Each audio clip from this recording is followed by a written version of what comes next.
Good morning, everyone. This is Dr. Faizan from University of South Florida. This is again a beautiful sunny Saturday in Florida, and I am hopeful that everybody is staying safe today. This is part two of the systematic literature review workshop that we had last week, and with me is the amazing Dr. Satish Kumar from Jaipur, India.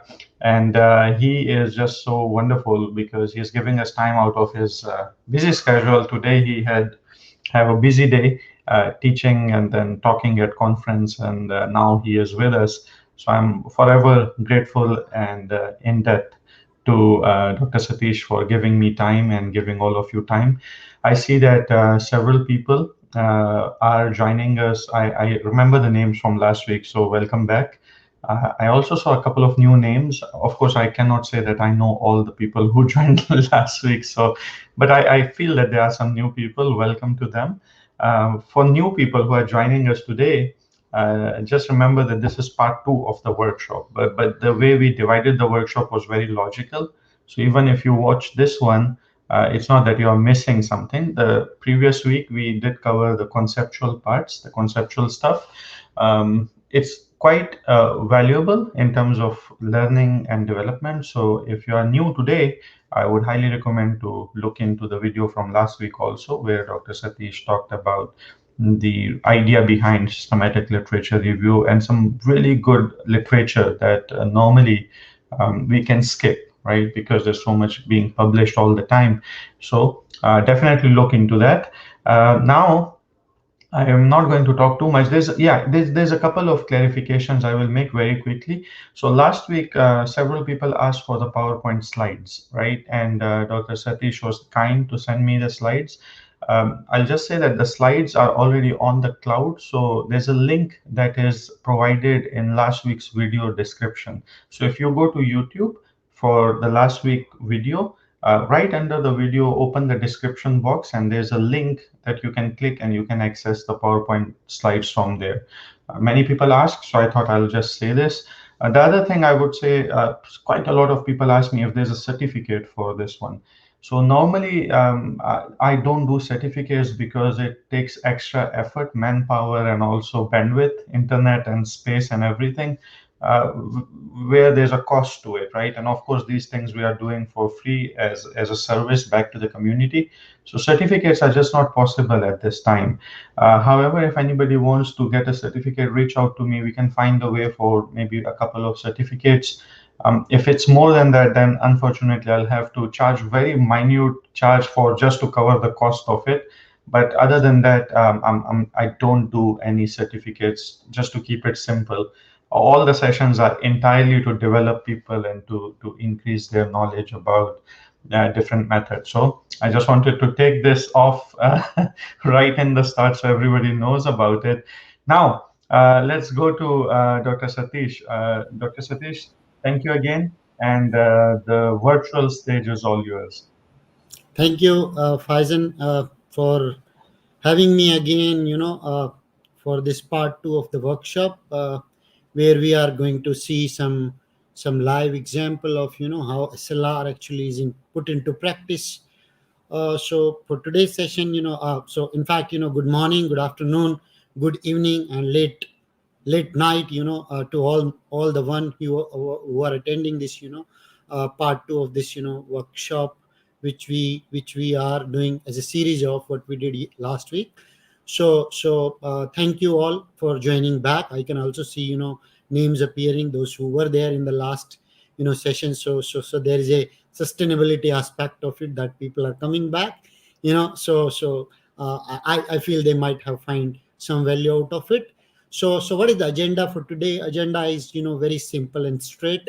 We will see what are the how we can bring SLR concept into practice. I will use a lot of papers, like, papers with me. I will share, again, papers, exact, a point where we can find that particular thing, which we are trying to convey through SLR. So let's start the, session, and I hope my slides are, quite visible, and I'm properly audible to all of us. So starting point, which is always difficult, for all of us. as a researcher, we all feel, where to start, what can guide us, to start and doing a review. So there are two things which can guide us. One could be, guiding question itself. We have already in our mind, okay, this is one area which is growing so fast. It could be sustainability aspect of what you are doing, sustainable marketing, or maybe sustainable finance, sustainable operation, sustainable consumptions, value co-creations, or maybe, any other thing. That could be one thing. And it could be, premise of the review. What is the basic foundation why we are doing this review? Okay, so let me take you one example. There is a classical paper appeared in International Journal of Management Review, and let me reiterate again back to all of us that IJMR is top class outlet publishing only management review. Okay, so all kind of review related to all field, whether you are HR, operations, marketing, or any other type of, even if you are a tourism scholar or any other specialization you are doing, or even you are a general management scholar, IGMR is a very opt choice. And last session I talked about specific journals like James Gibbs Journal of World Business. There is another journal which I came across this week when I was going through HRDR, Human Resource Developmental Review, and I was quite amazed to see this journal only publishes review paper on HR.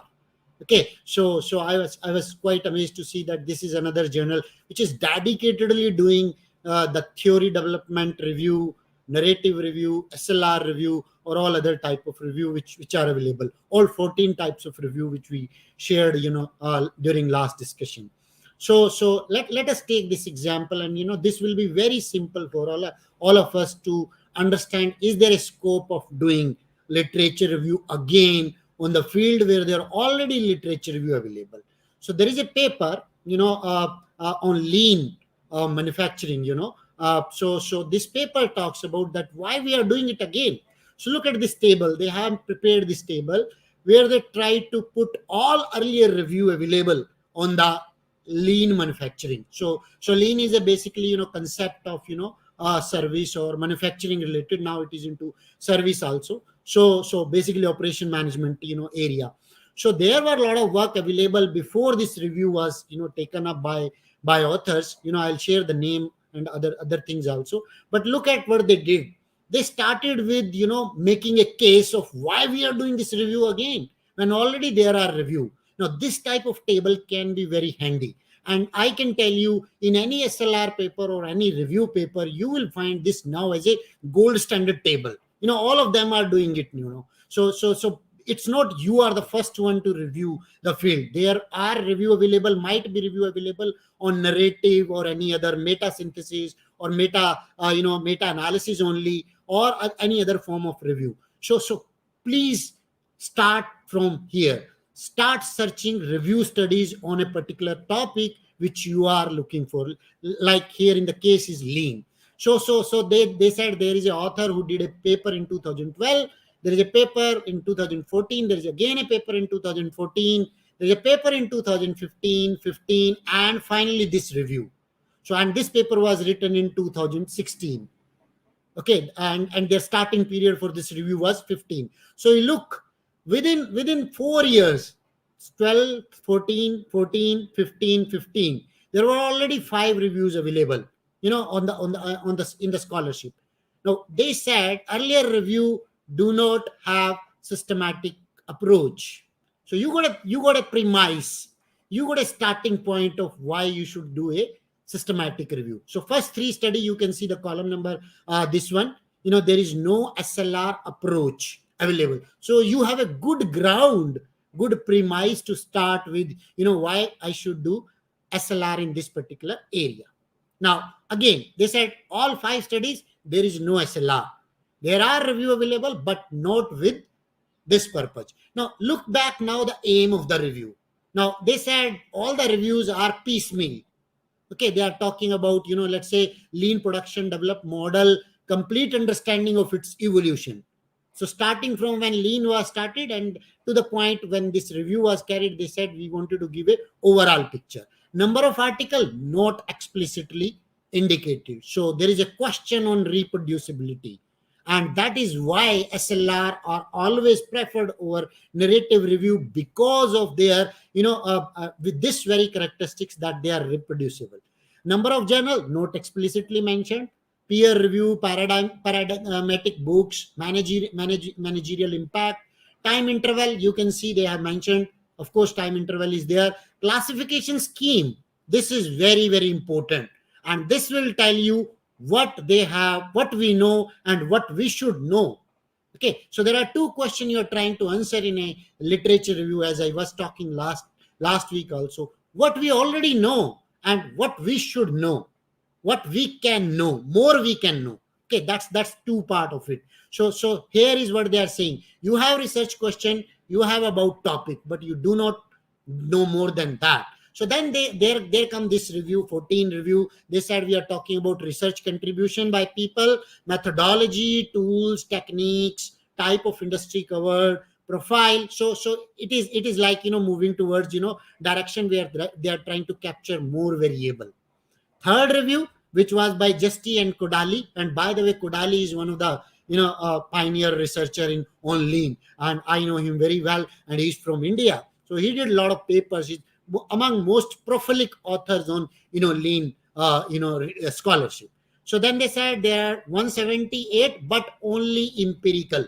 So they have ignored review, they have ignored any other type of study. They said only empirical. And number of journals they covered, they explicitly mentioned. So 24 journals they are talking about, but no SLR still being used. So this is the case for you moving towards, why you should do a literature review. Let me get back to the last one, which is the current review they are talking about. It was to analyze the recent trend. Now, it's not necessary that if a review is already available, look at here, review was there in 2015, but again this review was conducted in a very short period. So rule number one, it's not always there that if already a review has been done very recent, in recent past, you cannot do. That doesn't mean you cannot do the review again. You can do it, but you need to spot on USP of your review, unique selling proposition, unique positioning of your review, as compared to other review. And the one which is in bold here, okay, these are unique. They said we have used Tranfield 2003 approach, which is systematic approach, which start from inclusion, protocol, keyword search systematically, and then inclusion exclusion criteria very clearly. And they said our review got 240 papers. Now there were a review available with 546 paper, but this review is covering even narrow number of journal. But look at the superiority, how they are selling their review or positioning their review, and why they said there could be another review on this. Okay, and they said we only focused on high quality journal. So we are getting 2-3 clues out of this table. When are the cases when we can undertake a review, when there is no systematic approach being used? So there is a perfect case of applying SLR by the current researcher, even using maybe probably the similar or same kind of corpus which people have done. Then when there is now the advice by people, those who write, when you should write SLR, they say, and mostly I'm talking about editorials of James, Gibbs, and even HDR or IJMR. They said it's good if there is no high quality journal review available, so you can exclusively focus on high quality journals. So like what they did, they said we only focused on high quality journal. And what is high quality journal? They must have defined it in their search protocol, inclusion, and other criteria which we talked about, and that's must thing. And I will show you shortly a brief, in fact it's not brief, it's very exhaustive explanation of what was their criteria for choosing high quality journal. They didn't rely on one parameter like ABDC only, ABS only, or maybe impact factor list. They said we are using multiple criteria to identify which are the high quality journal. And look at the time period. They said we are only talking about 2003 to 2015, and you can see the time period of earlier review. They were talking starting from long, 1981 to 2011, 1987 to 2013. And what is we are adding? They said we are adding theoretical perspective, which is missing. So this make a case of theory based review. So, and that's why you can find sometime only theory based SLR in top tier journal. Last week I gave you the example of jams, where resource based view of marketing research was talked about. Okay, so only resource based or transactional economics theory or transactional cost theory was applied in marketing research. So that is absolutely okay if you are only focusing on theory. And I will shortly share a paper on which recently got appeared in Journal of Business Ethics. And we all know Journal of Business Ethics is a FT50 A star ABS 4 cat journal. They got a paper on recently on using only theoretical underpinning as a base for developing SLR. So perfectly okay if you pick only one contribution and you elaborate it widely. And then they said we are following this approach by Adam Monson and McManus 2007. They identified that a review must have some variable. If you are doing a literature review, particularly systematic literature review, you must consider some variable for review. I have listed out those variables a very case. So starting point is very easy if you look back your literature very carefully. Start from the point, let's say you start on corporate governance, sustainable finance, sustainable marketing, sustainable consumption behavior. Look at the earlier review if it is all available. If there is no review, there is enough plain ground for you to walk.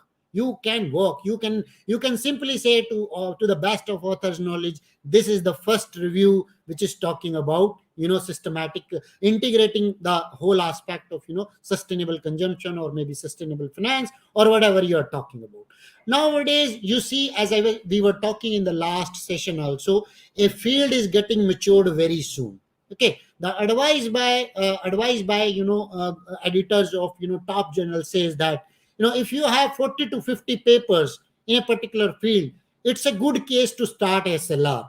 It doesn't mean you have 1,000 paper, then only you can do a SLR. In fact, if you have 1,000 plus paper, it will be very difficult for you to synthesize the literature, because it will take a lot. In that situation, I will advise, instead of doing SLR, using SLR as a approach, do hybrid kind of review. So you can use meta, you can use bibliometric, or you can use any other statistical or computer assisted systematic review, or it could be based on topic modeling where you identify topics, because it's humanly not possible to cut and read all 1,000 plus paper in a short period of time and can come up with a review. And basic thing is that when you are starting a literature review paper, you should be doing it quickly, because you are not the only one doing. Maybe in this group only there are people, those who are already doing it, and let's say somebody is there who is saying, okay, this is a good case for doing review. So make it a point that you start the project, and the end time of the project should be well defined. You should not delay it, otherwise you will lose its value because of two reasons: because of your more literature is being added, and secondly, somebody maybe you pick before you do that. And it happens perfectly. I review many paper which I come across. I reviewed a paper recently on my area. It was on financial literacy, and our paper got published in ACAT journal just before this paper came to me for review. So I asked the basic question: has author considered the existing review available? So list is not complete. So this is the danger of sometime doing a literature review. Now, how to overcome this? To overcome this is that you should work in a team. That's one strategy you can use. And when I'm saying in a team, it's not necessary, but it is the only way through which you can quickly finish this project. Because when you have people in team, let's say 2, 3, 4, or in fact maybe 5, it's perfectly okay. You divide the work so that you can quickly consolidate your review, and you can generate your piece. You can come up with first draft very quickly. So that is one. Otherwise it become a never ending job. It could be 6 month, 1 year project sometime if you do not take it time. Sometime it may happen if you are developing a review only for particular journal or particular area. It's good. Sometime you can check with the editor also. Okay, so I am working on this project. Will you be interesting? And as we know, we all know that whenever you are writing a paper, you always have a target journal in mind. If you do not have target journal in mind, it's in fact, hitting your anywhere actually, and that doesn't sometimes pay you off well. Okay, when you are writing a paper, when you are writing a review paper, make it a point you have a target. You should have a target in mind where you will be positioning your review. It will be James, it will be Jeff's Journal of Finance review, special issue which may come up across, which you may come across. And nowadays there is a trend of special issue. And as I was talking in the last week also, every journal come with annual literature review issue. Jams come up, okay, Jibs come up with that kind of literature review. It's good you approach the editor or guest editor a priori whenever there is an announcement. So you can tell them, this is what I'm doing. Probably it's not a guarantee, it's not anything, sort of things, but it will only establish a dialogue between you and guest editor. And sometime guest editor may guide you also. There are, I know many guest editor, they are so kind that they sometime looking for good quality review even. And some editors, editors of HDHR, they wrote an editor, they say you are welcome to write to us before you are developing a review, so that you understand what will work for our journal. So this could be another starting point. So I have given you 2-3 starting point which you can use in combination or in isolation when you are starting a systematic literature review study. Now, important is that we all must have very clear clarity of the process of doing SLR. Okay, it's like a clinical trial you are doing. Okay, if I have to talk in the language of medical science, it's like you must know each aspect, minor aspect of SLR process which you are doing. For this, Callahan has developed a 6W framework or 6W approach. What is this approach? They said, in fact, it's not, they say it's 6W, but you can see the number 4 is starting from H. But you can see W is what is highlighted how. Always make it a point that you all do these 6 as a checklist when you are doing a SLR, or basically, SLR as a process or as a part. Who is doing it? Is it a one person? Is it assistant? Is it a team? Okay, make it very clear who will be doing what. Okay, who has conducted the search for data. You write it, and you will find, I can show you many examples where the author tell that who all were involved in the process of searching the data. First two experienced author, or maybe author number 1 and 3, or two of the authors, two of the leading author, the kind of word you can find in SLR which indicate who did this. When is very important, and you can now correlate it with my last session where I was telling you always keep a search log or track of what you are searching. When did you, and put a date also, when did you search, when data was collected. Make it a point that you give a whole description of it when you are writing SLR paper. I understand some of you will be wondering that length is always an issue. SLR paper, by the way, are lengthy than the normal review paper or normal empirical paper which publishes in the journal. And that's why you say sometimes special kind of journal, like there is a journal which say we accommodate review up to 12,000. I know a journal, International Journal of Bank Marketing, which is a ABS2, ABDCA, and close to 4.5 impact factor journal, specifically publishes work on bank marketing. Okay, all aspect of bank marketing. So the idea is that you must tell that when did the search was conducted, where it was conducted. That's must is very, very important. Okay, and this is again connecting back to my last session. Always make it a point that you search in your multiple databases. Do not excessively rely on one particular database. You may end up choosing one database, but your preliminary search should be there in more than one database. Make it a point that you did search here also, the Web of Science, Scopus also, and you give it a very clarity. This is third W you must care of. How were the data found? Did you conduct database search, or did you went for keyword? So you make a something called search protocol. That's basically of train field equal to this, how we are talking about. Did you use a personal network to retrieve the paper? Did you use the journal? Did you browse journal also? And you can connect back to my last session now, where I said always search in databases, and along with that search in journals also. Maybe you may be missing something, and as I was telling you that there may be search lag, forward and backward looking references and all that. Now you can connect back why I was talking in the last session. What did you find? At what stage you find? Systematic literature, you always use a funnel approach. We all know that funnel is something like that.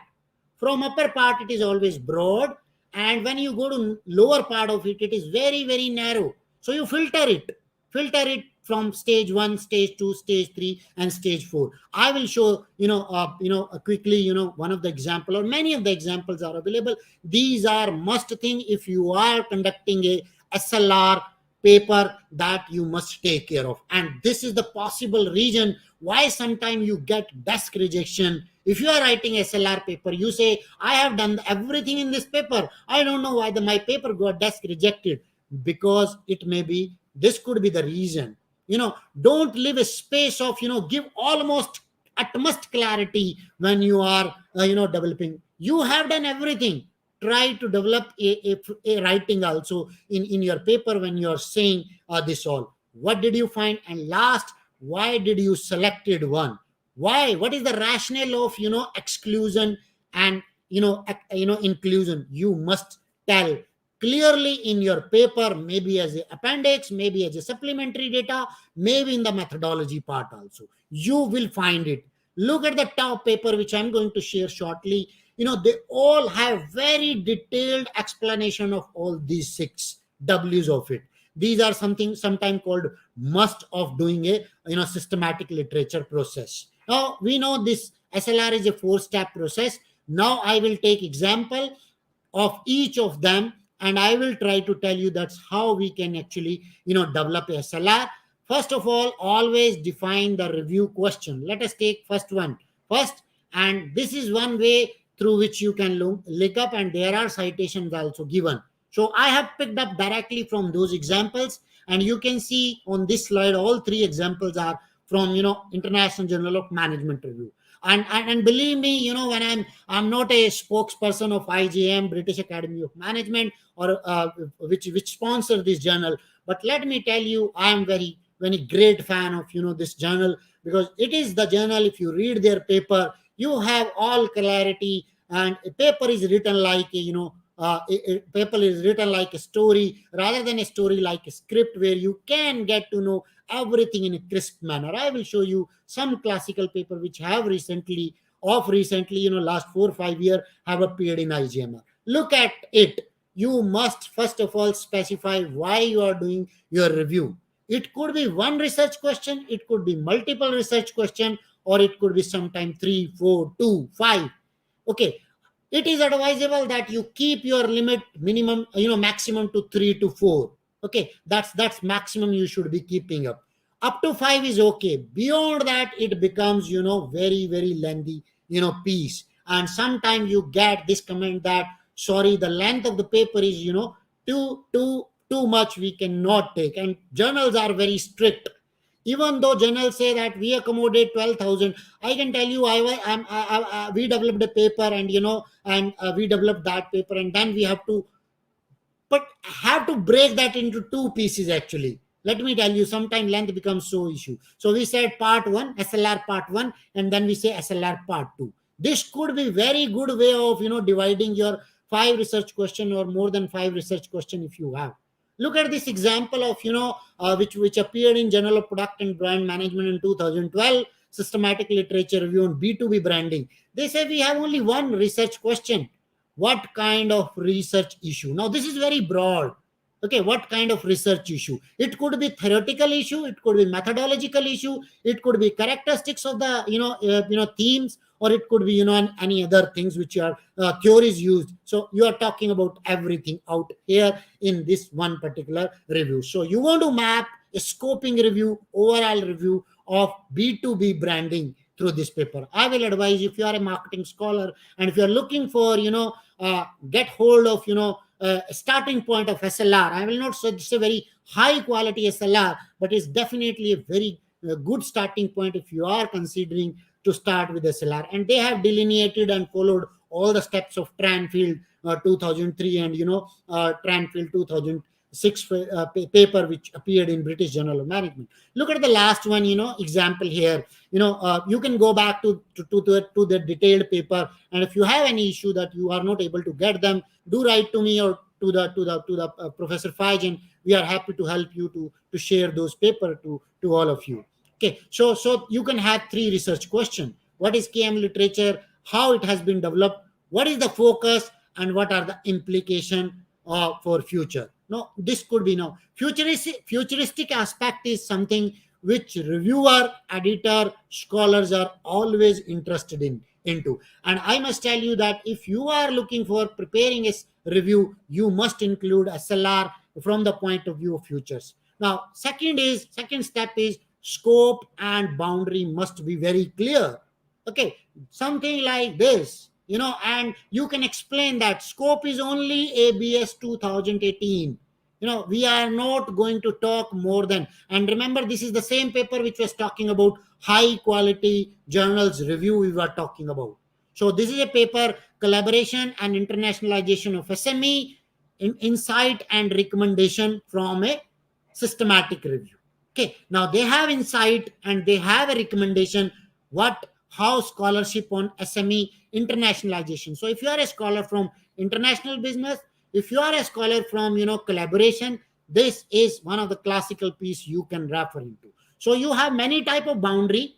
One is scope, then you have conceptual boundary. You cannot cover each and everything. Sometime you can say the concept is so big, I'm only talking about my boundary is this. Like in empirical paper, you say my focus is only this particular aspect. So when we were talking about this paper, B2B branding, they say our scope is only B2B branding. We are not covering corporate branding, which is a closer concept but very different from B2B branding. Okay, we are neither considering B2C branding. We are only focusing on B2B branding. So this is something called conceptual boundary of it. So now looking at this paper, they said we are covering three things, because internationalization, if you understand discipline, it is so big.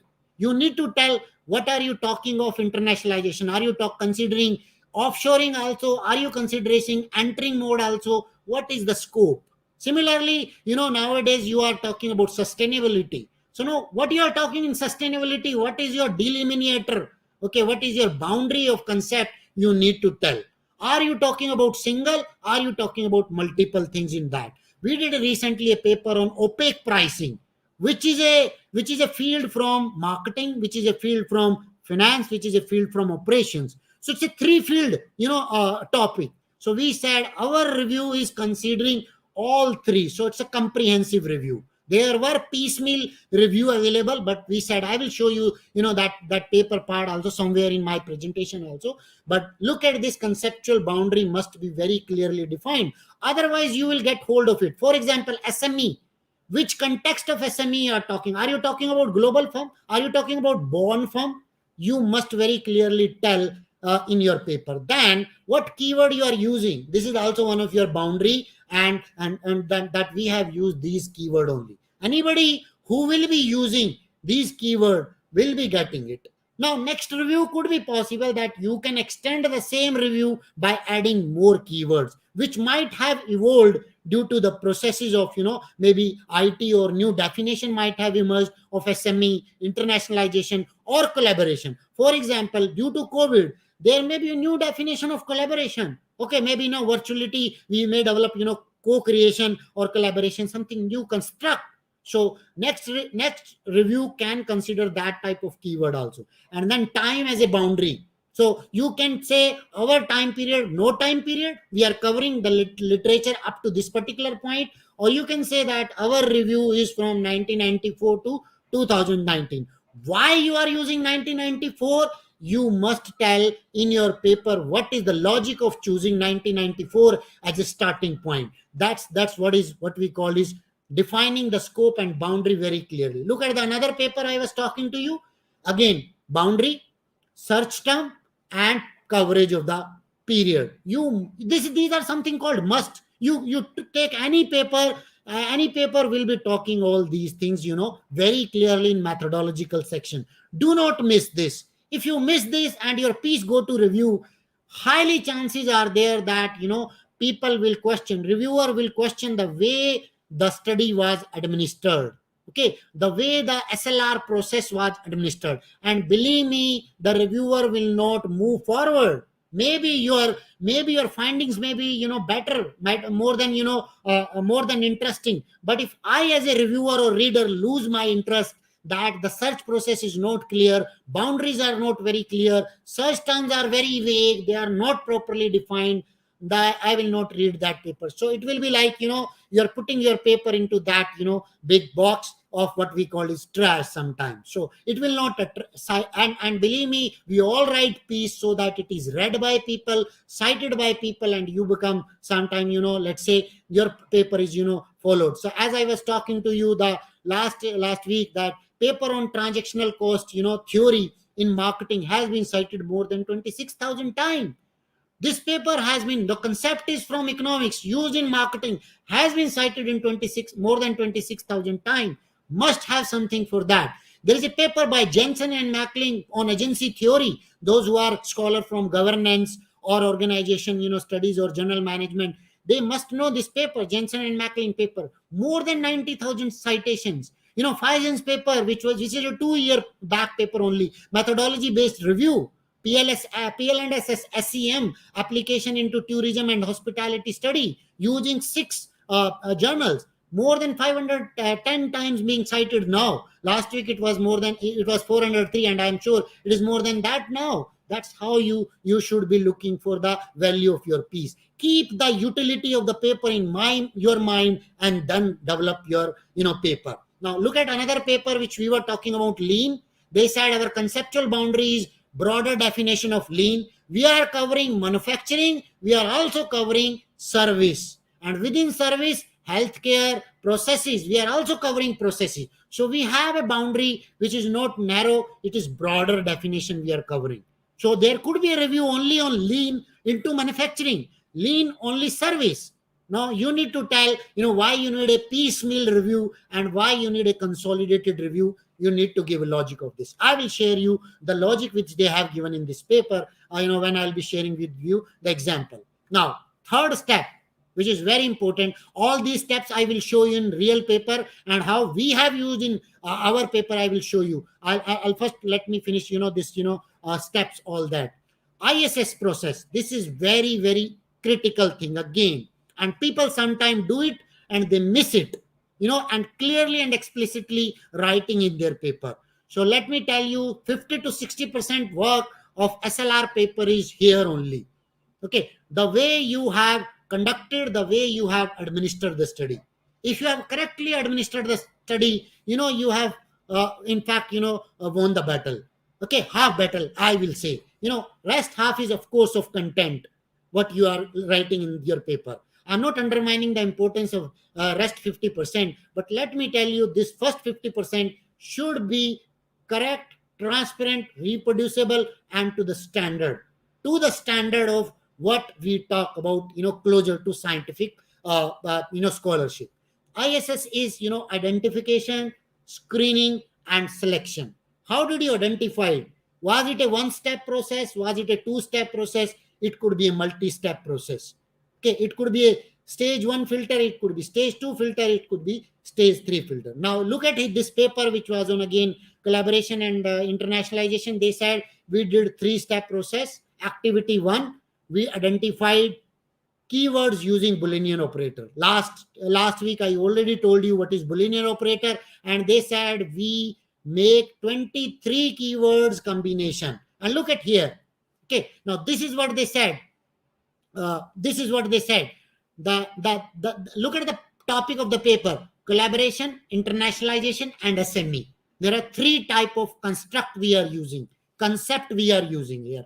So three concept: internationalization, collaboration, and SME. So you are talking about collaboration and internationalization in SME context. So your keyword will be from three broad area: collaboration, internationalization, and SME. So look at here, they have created group of strings, and I already talked in last last session or last week session that how do we create different type of such string, use of wildcard, use of synonymous, use of closely related terms like collaboration, interorganizational relationship, interfirm relationship, strategic alliance. And somebody was asking question, how do I get to know, how do I create a dictionary of keyword? Read paper, read recent paper, read earlier review, you will be able to create, and then get it vetted by expert.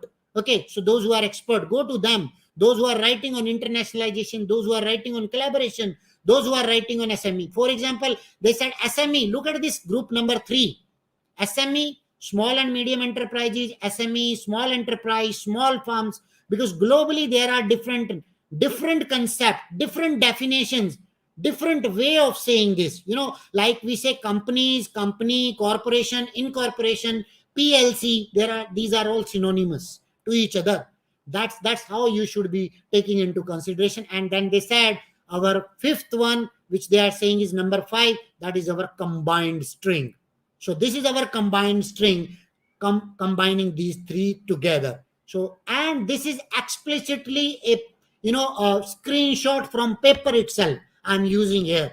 This is given in the paper explicitly the way you are doing it. Like I'll show you another example. This is another way you can do it. Okay, this could be very simpler way. We did it in Scopus and Web of Science. These were the keywords.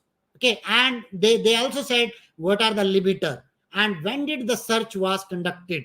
Okay, date, when, who, why, everything is written in the paper itself. You sometime write in the table also, sometime you write in the text also. This could be another way through which you can say how did you extracted the data, how did you screen the data, how did you shortlist the data, and how did you finally include our data. So look at this paper. We started with 2 databases, one from Scopus, another from Web of Science. We said these are 2 covering all that. 689, 538. We removed duplicacy. We used limiter of English only. Then we did screening based on full paper. We read full paper.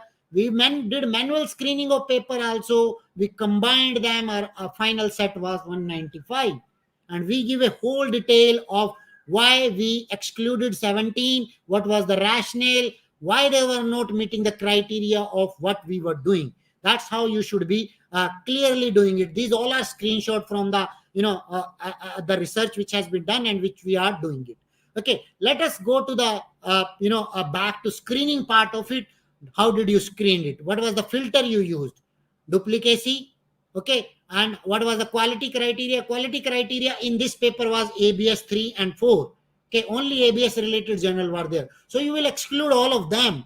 So all those 4-step process which I just shared with you here, they have used that. Similarly, in the other paper which I was talking to you, HRD and SME, again they have same type of criteria, similar type of criteria, if not same. Okay, so inclusion, exclusion, and how did you validated your result? Because sometimes as we do empirical paper, survey paper, we have a question of researcher bias, and that is why now you will appreciate why do we do literature review in a team. Sometime this could be one good idea, so that you can remove something called researcher bias. So I may be have one opinion of one particular paper, so this paper may fit to, let's say, collaboration part of it. For example, this paper which they are talking here is HRD in SME. Now the closer to HRD, if I'm not from field probably, or if I'm from field, I say HRD and training are different. But let's say there are 2 people, one is from methodology expert, another is content expert, and that is the ideal combination of a team of developing a SLR paper. You should have people from methodology, you should have people from content also, those who know the content or the scholarship. Ideal way of combining a SLR paper would be that.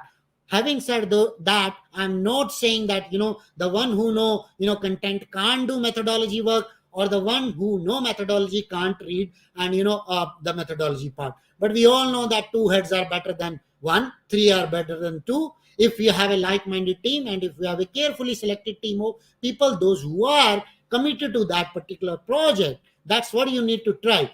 Here what you do, sometimes you do something called validation of your result of exclusion inclusion both. It's not only that you will only do validation of inclusion only or exclusion only. Why did you excluded this study? Always make it a point that you code the study independently, both of them, and then you validate by doing cross comparison. And there are some statistical method also available, like inter rater reliability, like what we do when we do in factor analysis, inter item correlation and all that. Same thing you can do here also. Now look at it. We are now very closer to something called empirical or evidence based review process. Sometime reviewer may have question, how did you decided this, this exclusion criteria? But if you would have done this kind of process where two or more than two, I have example where they did more than two also. Okay, so I believe this paper only, the collaboration paper, three of the author coded independently. They said two can be biased. Okay, one say yes, another say no. So who will resolve it? So you bring the third one also. And I have read many paper on epistemological, framework, or all ontological framework or ontological studies. They do this kind of, coding, and in comparison of coding, by different group of researcher. So let's say there are paper on opaque pricing. We will divide, same group of same number of paper will be coded by X, same number of paper will be coded by Y, for their inclusion, for their exclusion, for their criteria of what we call is whether they should be selected for the purpose of review or not. Believe me, if you do this exercise carefully, you can avoid many of the questions which generally arises from reviewer, that how do you selected the exclusion and inclusion, how did you arrive that there. Sometimes people do, but they do not explicitly tell in their review paper in methodological section. So flow chart could be a good way, something like this. You can tell that we validated the result, and we there was a independent coding by researcher A, researcher B, researcher C, or two of the senior researcher, or two of the lead researcher from the four people or five people have done this exercise, or maybe three, depending upon the size, corpus, your team, your time, everything taking into consideration, because it has cost also of doing it. So you can decide that how you will be moving towards this. Now last step is, which is very important, is analysis and synthesis. And here is, I think, most of us will be looking the value. Now the unit of analysis in systematic literature review paper is each paper which you select. Let's say 195 paper in opaque pricing, 300 paper or 240 paper in SME and internationalization. Okay, or it could be as low as 50 paper, maybe on a particular aspect only. For example, last session I was talking about privacy issues in marketing. We were talking about, so privacy issues in marketing, they said we only talked about 140 paper, and and you can analyze them. Now this is very, very important to consider what you should extract from each of the paper. And here is lot of confusion among early career researcher, novice researcher, those who are entering into the field of methodological review or literature review, if I have to call it defined. What I have done, I have listed out here more than, I think, 18 variables which you can capture. Okay, as we have in a empirical study variable, now I am saying them variable. Why? Because these are my these could be my way of synthesizing the literature. And another way of looking at what you will be extracting from your literature review paper will be depend upon what was your research question.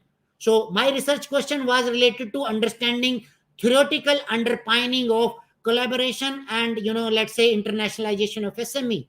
So I need to scan through what are the theories which were tested, used, applied, discussed, during the research or sample paper which are part of my that particular study. So depending upon what is the objective, we can pick and choose this variable.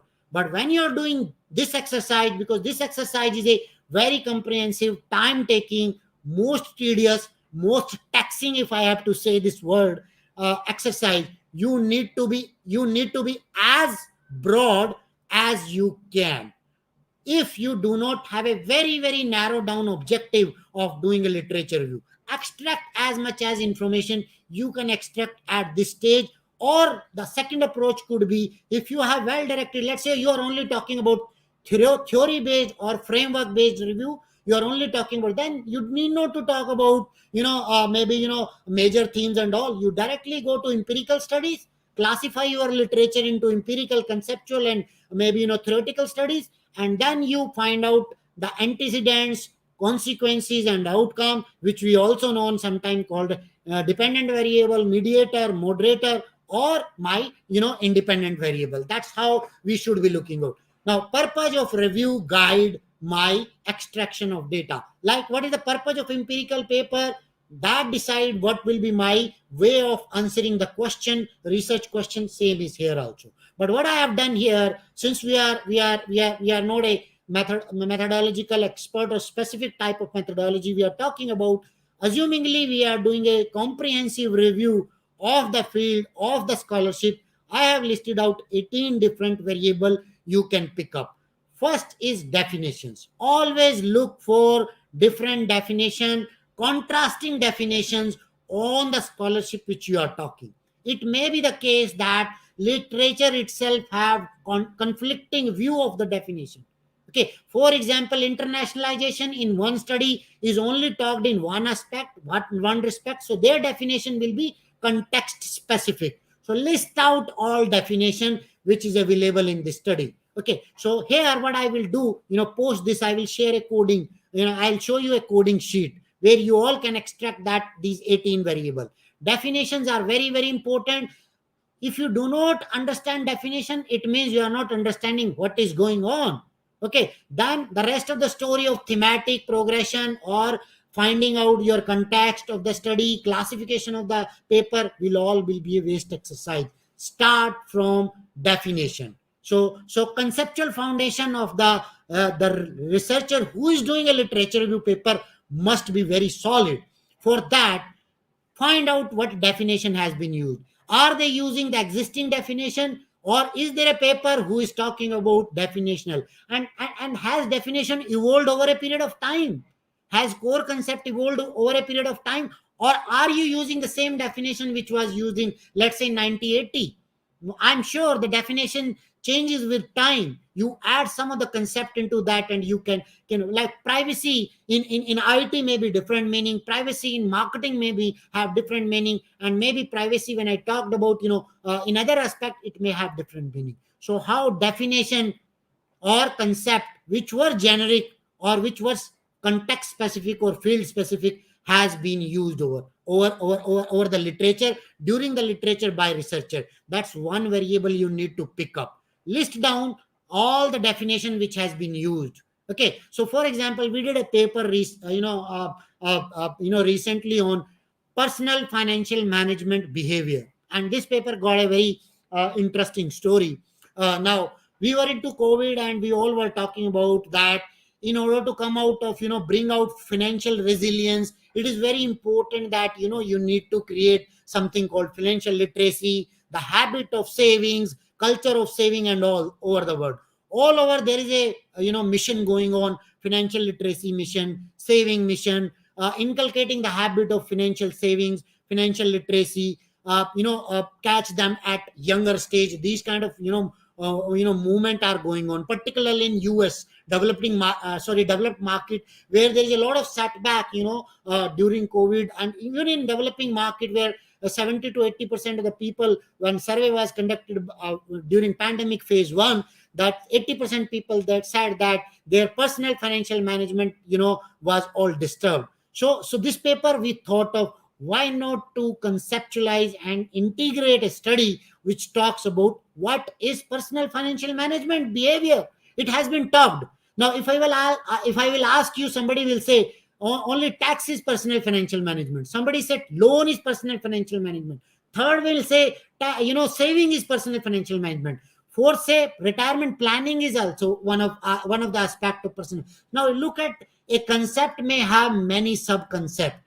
Bring out all the definition, bring out all the concept which has been used in different study. It could be empirical study which has been conducted, it could be conceptual study, or it could be pure theoretical study or earlier review studies. Bring out all of them in one place, create a column in Excel and write out the definition which has been used. It may be the case that definition at all has not been used, concept has been used. Then define the concept how it has been used. Then third, which is very common, and you will find what is the general consideration of journals, which are the top journals, year, how yearly progression is there. Has scholarship grown after pandemic, during pandemic, after global financial crisis? For example, I was talking to you, during last session.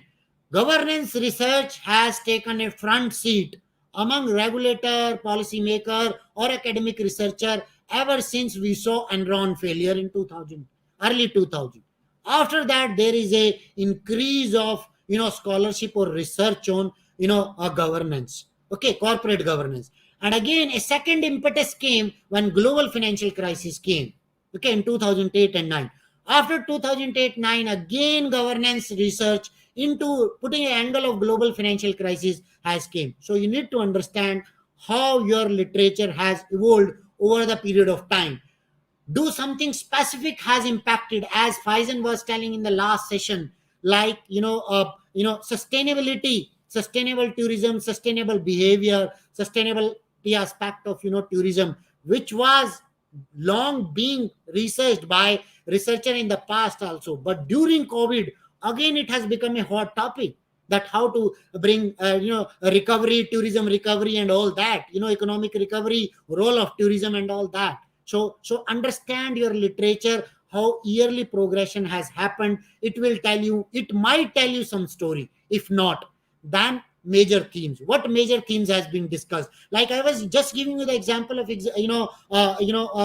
personal financial management paper. So what they are talking about, lean application in service, lean application in manufacturing, within manufacturing, what are the major themes they are talking about? Conceptual underpinning, or maybe only theory of it, or maybe application part of it. I'll show you that. Then theoretical underpinning, very very important, and that's where you can be looking at TCCM framework, which I'm going to talk to you after this, which can help you to frame your paper or structure your finding actually as a literature review researcher. Classification of paper, is it a theory building paper, theory testing paper, theory application paper? Paper can be of three types: write, read, write, read, write. Now how do we read and write? That's also I will tell you. If you can get rid of one paper, it may be very difficult when you start doing it, and it's very monotonous exercise, sometimes time taking, and that's why I use the term called taxing exercise. Okay, so you need to have a lot of patience when you're reading, extracting information. It will be very slow when you start it. The moment you do 5 or 10 paper, your speed eventually will start gradually start increasing. And when you will do 100 paper, then again you will see it will be get hold of your eye, because there will be a screen which will be printed in our mind. I'm doing the same thing again and again. Okay, so you become like something called, slowly you are becoming a master's, from novice researcher to a doing towards going toward a mastery of reading and extracting those information. Context, this is very very important. What context has been studied? Context means country of analysis, industry of analysis. Has all type of industry been studied, or single industry is the focus? Okay, that could be one way of looking at it. Unit of analysis, is consumer studied, customer studies, individuals have been studied, firms have been studied, product has been studied, service has been studied. What is the context of research? You need to list it down. Or maybe if it is a theoretical paper or conceptual paper, you may not find maybe this particular variable blank. There may not be anything out of that. Then research question, what research question has been asked?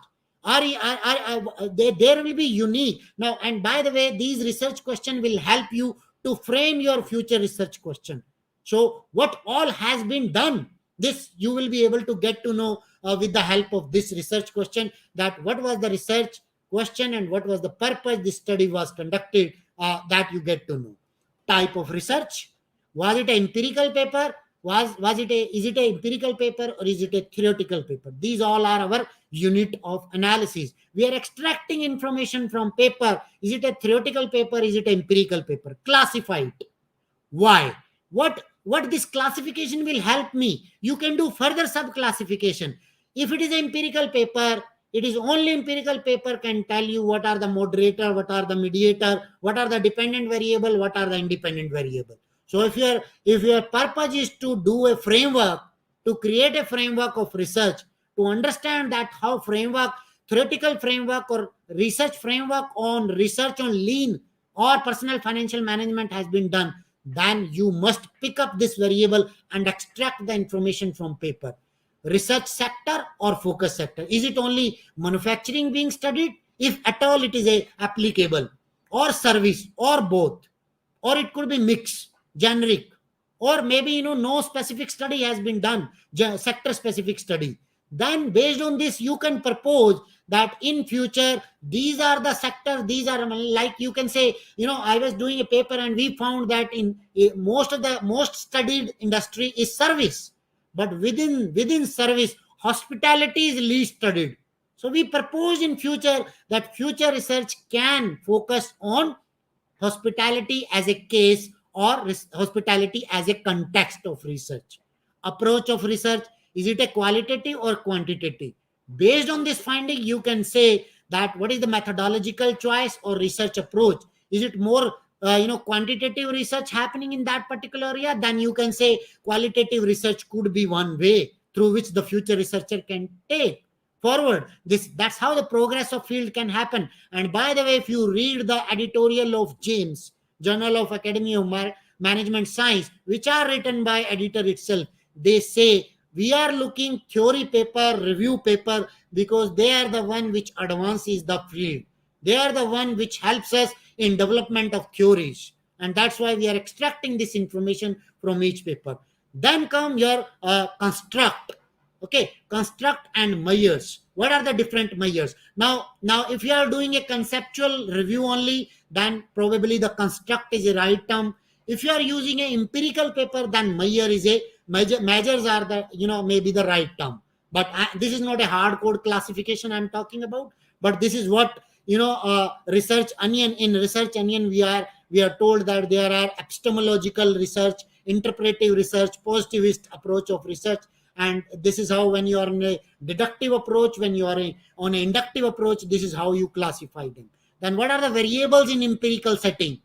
Okay, how they have been operationalized. For example, income is a variable which has been used by study 1. Income is the variable which has been used in study 2 also. Okay, but what is the difference? You may notice that in study 1 income has been defined as annual income. Okay, and in study 2 it has been taken as a monthly income. Okay, now you can catch hold that how across different study the same variable has been measured, and how it has been operationalized, how mediator has been defined, how moderator had been defined, and how control, what type of control variable has been used. Has control variable actually been used or not used? That's how you do this or not. Then data collection approaches. What are the data collection approaches? Interview, observations. It could be qualitative. Quantitative: are you doing archival, which literature review is also a part of archival type of data. Field study, survey, online, offline, case study method, which you go to a organization and you collect data, empirical, maybe qualitative or quantitative data, but classification could be quantitative. Then what is the data analysis approach? Content analysis: is it only for qualitative, or you are doing exploratory statistics or preliminary test? Okay, maybe for application of a model. Statistical inference or standard statistical analysis has been used. Based on the finding of this, you can say that what methodological progress has been taken till now, and what can be alternative way of tackling the same research question by using novel approach of analysis. That's how you say how field will go into future. Theoretical contribution. Are you proposing new theory? Are you suggesting new theory? Are you supporting a new theory? I mean, you means the existing paper which you are analyzing. Extract this information. Or it could be that they are not, that the theoretical contribution is missing there. Limitation. This is very, very important. If you are looking and wondering from where my research question will come, okay, note down the limitation of each of the study. And limitation, along with the limitation, we all know that limitation are the one which has not been done in this paper, and they become a case for future research question. Note down the limitation of each of the study. Make it a case that which limitation has been already settled, already answered.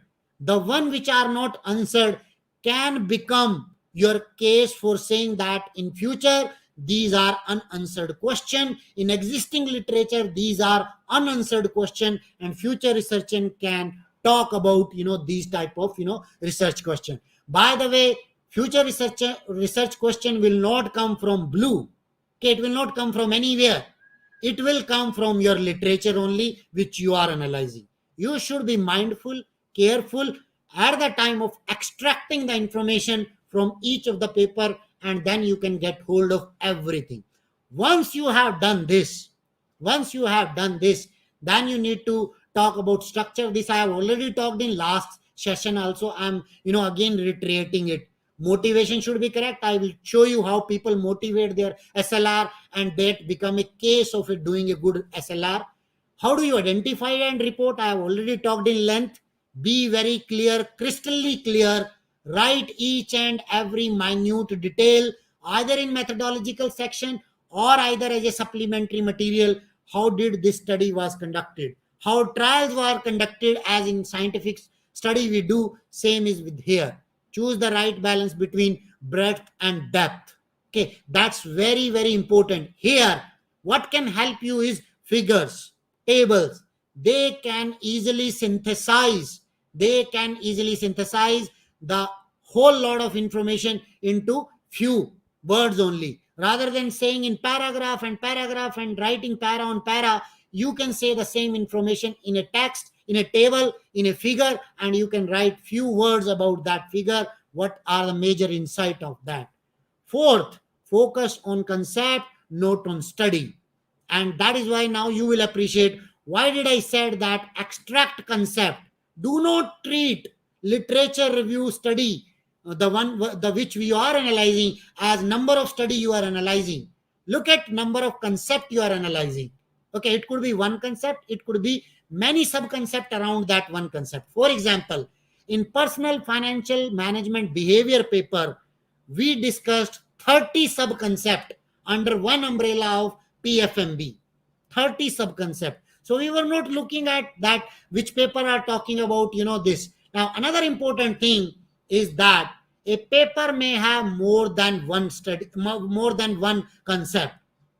Make it a point that you treat each of the concept as a separator when you are extracting this information. Repeat that this study is talking about tax behavior, also talking about saving behavior. So these are now two construct or two concept which has been analyzed or discussed in that particular study. So that way you can make a whole big list of being construct or concept being studied. Last, derive meaningful information, evaluate the deriving implication, point out the gap, because this is what you are talking of. Now gap could be of four type: methodological gap, theoretical gap, conceptual gap, or it could be characteristics related gap.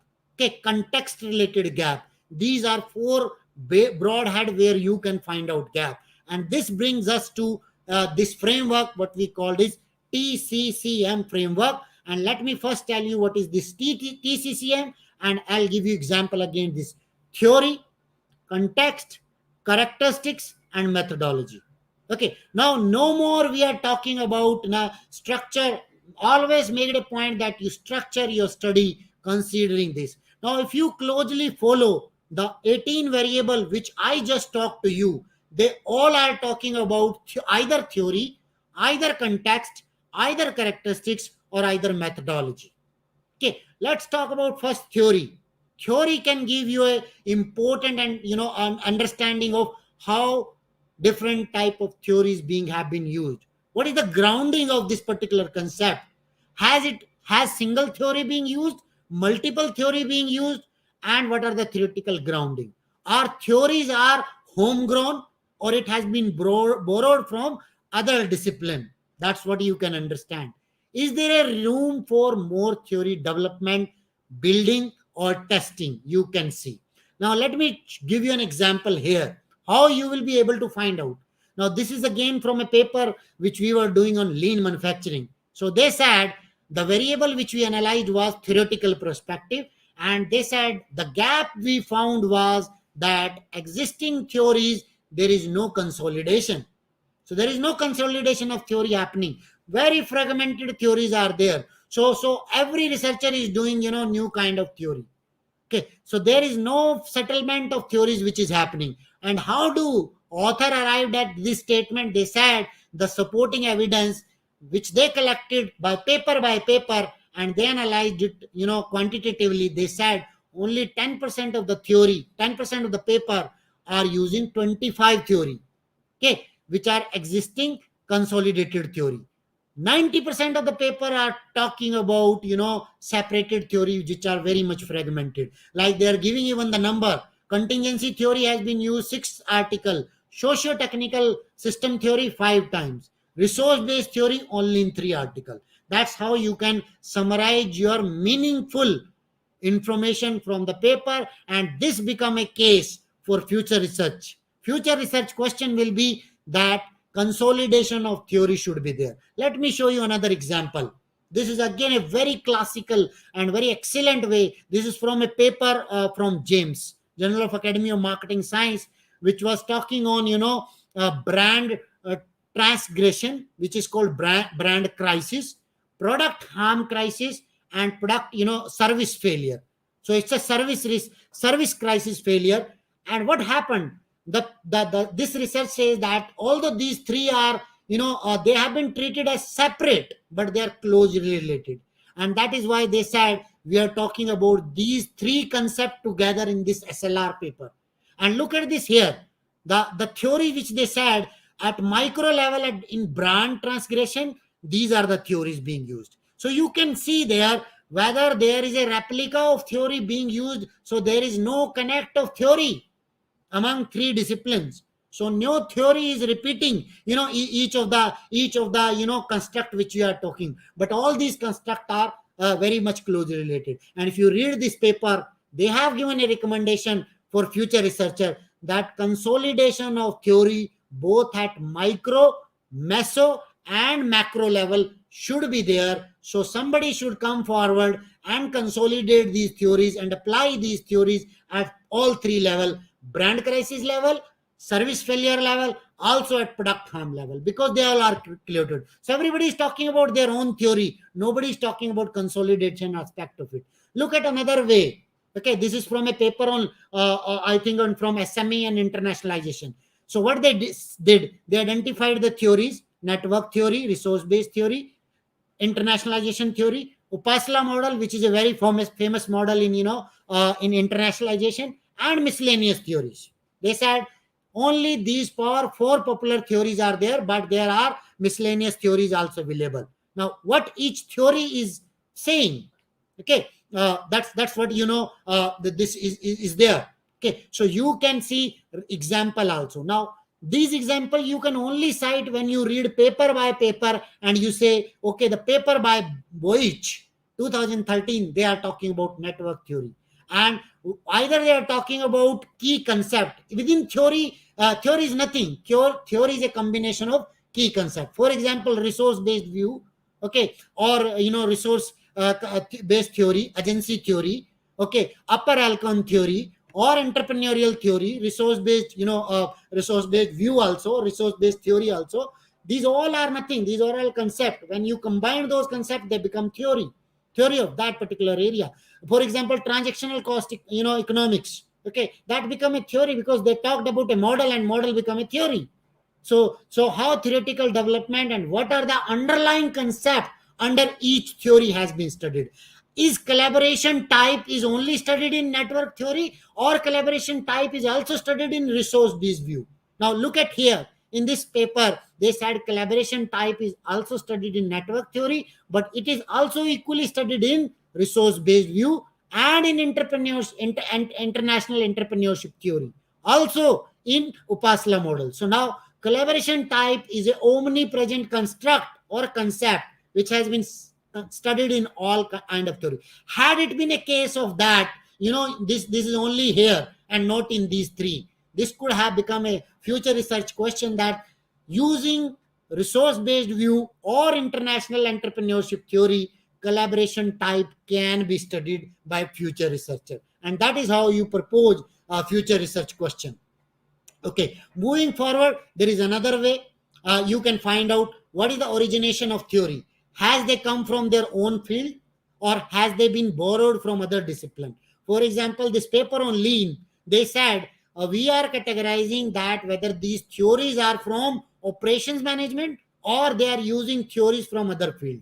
So now this is what is called related discipline or interdisciplinarity of theory. So if no interdisciplinarity of theory is there, you can propose that theory which are from other discipline can be applied. For example, TPB, theory of planned behavior, as I was talking during last session also. Okay, this theory is being used in all across discipline where all of us are sitting. But let's say it has not being used in let's say in consumer behavior, let's say in value chain co-creation, then you can propose that, or if it make a connection, then you can propose that this theory which has origin maybe from consumer economics can be applied by future researcher and can be looked at that way. So through that you can tell whether there is a scope of standalone discipline specific theory, or the discipline or the scholarship is using theory from other discipline. For example, looking at this table, you can very well say that only theory which is from operations management, theory of swift even flow, which I don't know what actually it is because I'm not from operation management. So this theory is only theory which is from the discipline. Rest all theories which are being applied only in context are from other discipline. Either they are from strategic management, and most theories are from psychology. Can you see here? Psychology. But number of time any theory has been used is transaction cost economics. This gives you an indication that there is a scope of theory building from operation management angle only. So you can propose by analyzing the existing theory studies, used in existing studies, you can say that there is a scope of, or there is a clear cut case that there is a scope of, theory which is from OM discipline can be, applied or can be developed or can be used to test the lean, processes or lean application by the future scholar. Now, this is another way. Okay, you can map that how many paper on which theory. Now you can see which theory has been used at n number of time. So you don't say, you say most popular theory is institutional theory, and least way the theory has been looked at, let's say, is TPB or Upasala model. You can propose few research question around TPB now, or Upasala model or stakeholder theory, that in future scholars can use. Using stakeholder theory can study X construct, Y construct, or particular phenomena or context. This is first part, which is called theory. Okay. Second is context. What context has been studied? Context is whether consumer has been studied, B2B has been studied, B2C has been studied, firms, industry, economy, industry setting, manufacturing, regional, country, large firm, small firm. Take out all information which is easily available in methodology section of each of the paper. Okay, so you read a paper, an empirical paper, we know there is a section called methodology section, And in some paper in abstract only you can get almost all these information. But don't rely excessively on abstract, read full paper. Okay, so you have to read paper starting from introduction to limitation when we are talking about extracting 18 variable from each of the paper. Remember, single article may have more than one study context. For example, in marketing I am doing experiment. My experiment have, in single article I have used three experiment, and one experiment is on consumer, another experiment is on supplier, and third is on maybe on manufacturer. Okay, so and now look at these. There are three contexts being studied in one article: consumer, suppliers, and manufacturer.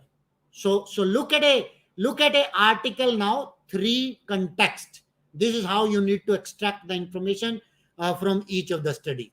Is it a single in a single article there could be two three, particularly I'm talking about operations and consumer marketing area people, they have sometimes multiple studies, study one, study two, study three. So all these three study can have different set of sample. Okay, one could be consumer only, one could be consumer from different setting, and one could be consumer from maybe wholesaler point of view. For example, when we were doing review on opaque pricing, or which is dynamic pricing, pay what you can on all do, we found that in a single study more than one context has been studied. So take out all context. What is the region of the study? What is the industry being studied? What are the firms being studied? Single firms, multiple firms. So you can say most of the studies are let's say are on industry specific. So industry specific cannot be generalized, okay, to all the industry. So you can say that a study can be there in future which is talking about multiple industry. Okay, so whatever is the gap you found, that become your research question this way. Now again, this is from James paper which I was talking about, SLR, and you can see the citation here. Now what they did, they said we studied the context, and context is hospital, travel, retail, telecom, financial service, electronics, self service technology, fitness, apparel, consumer studies, consumer product. Can you see the whole context is towards service industry? But can you see which one is the most one study? Hospitals are the most studies. Okay. And what is the least studied? Least studies are sports. Now you see here gap, whole gap is there. Can you see here gap? And you can propose a research question that brand crisis has not been studied in sports context. It become a research question for future researcher. Okay, this is how the gap are excellently and automatically coming. I have not done anything extra. If I have systematically collected the information, carefully collected the information, which is vetted by two, three authors correctly, then you have gap. Let the table and figures speak itself. I'm not speaking. Table is speaking, as we say in data analysis. Let the data speak. Let not the researcher speak. Here, data is speaking. I'm not saying gap is where. Gap is here. Gap is here in oil and gas industry. Nobody has studied service failure context. Study there. You have a full fledged. Now you have research question for both empirical researcher as well as the one who can develop some theoretical framework on oil and gas industry and service failure. I can tell you, you can list 5, 6, 10, 4, 3, 2 gap based on each of the gap you are identifying from TCCM. Let's take another context. Okay, or third, characteristics. Characteristics are that what is study is all about. What are the context? What are the concepts being studied? Okay, now remember in the variables I told you, note down all the concept very carefully. And if they are empirical study, how that concept has been operationalized. What is the definition being used? For example, I am using profit as a proxy.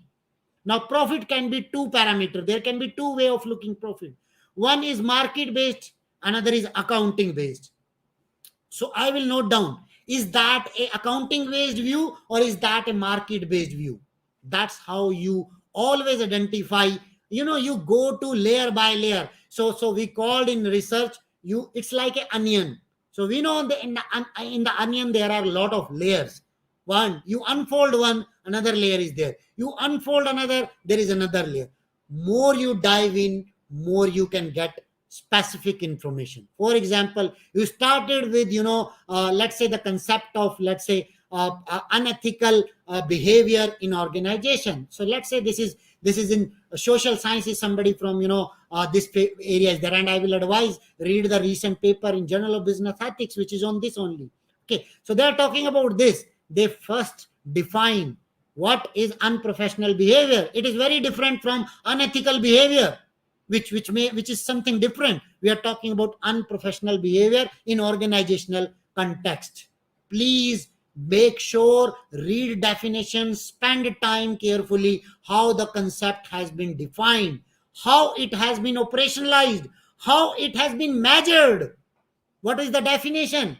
For example, in a particular context only, as the context changes, definition may also change. For example, SME definition is very different what is there in US and what is there in India. We cannot say that both the definition are there. So context, because of change of context, characteristics will also change. Okay, so that's how you need to tell. Even sometimes you go and specify up to the unit of analysis.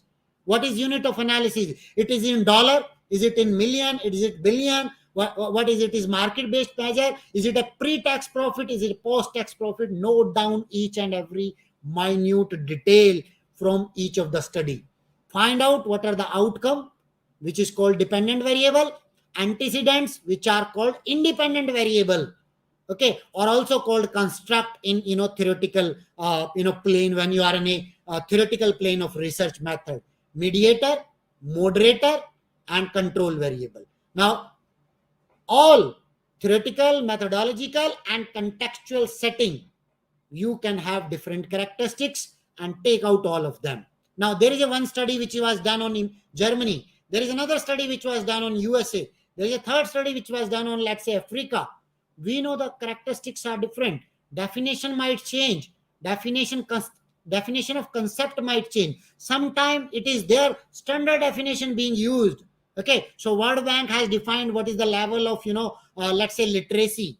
How do you categorize economy into least developed country to developed to developing? So so has standard definition been used, or as has context specific definition has been taken? Note down everything. What you will get? You will get something like this. Okay, look at here all independent variable, which are your independent variable. All mediator are here, all dependent variable here. You do a checklist.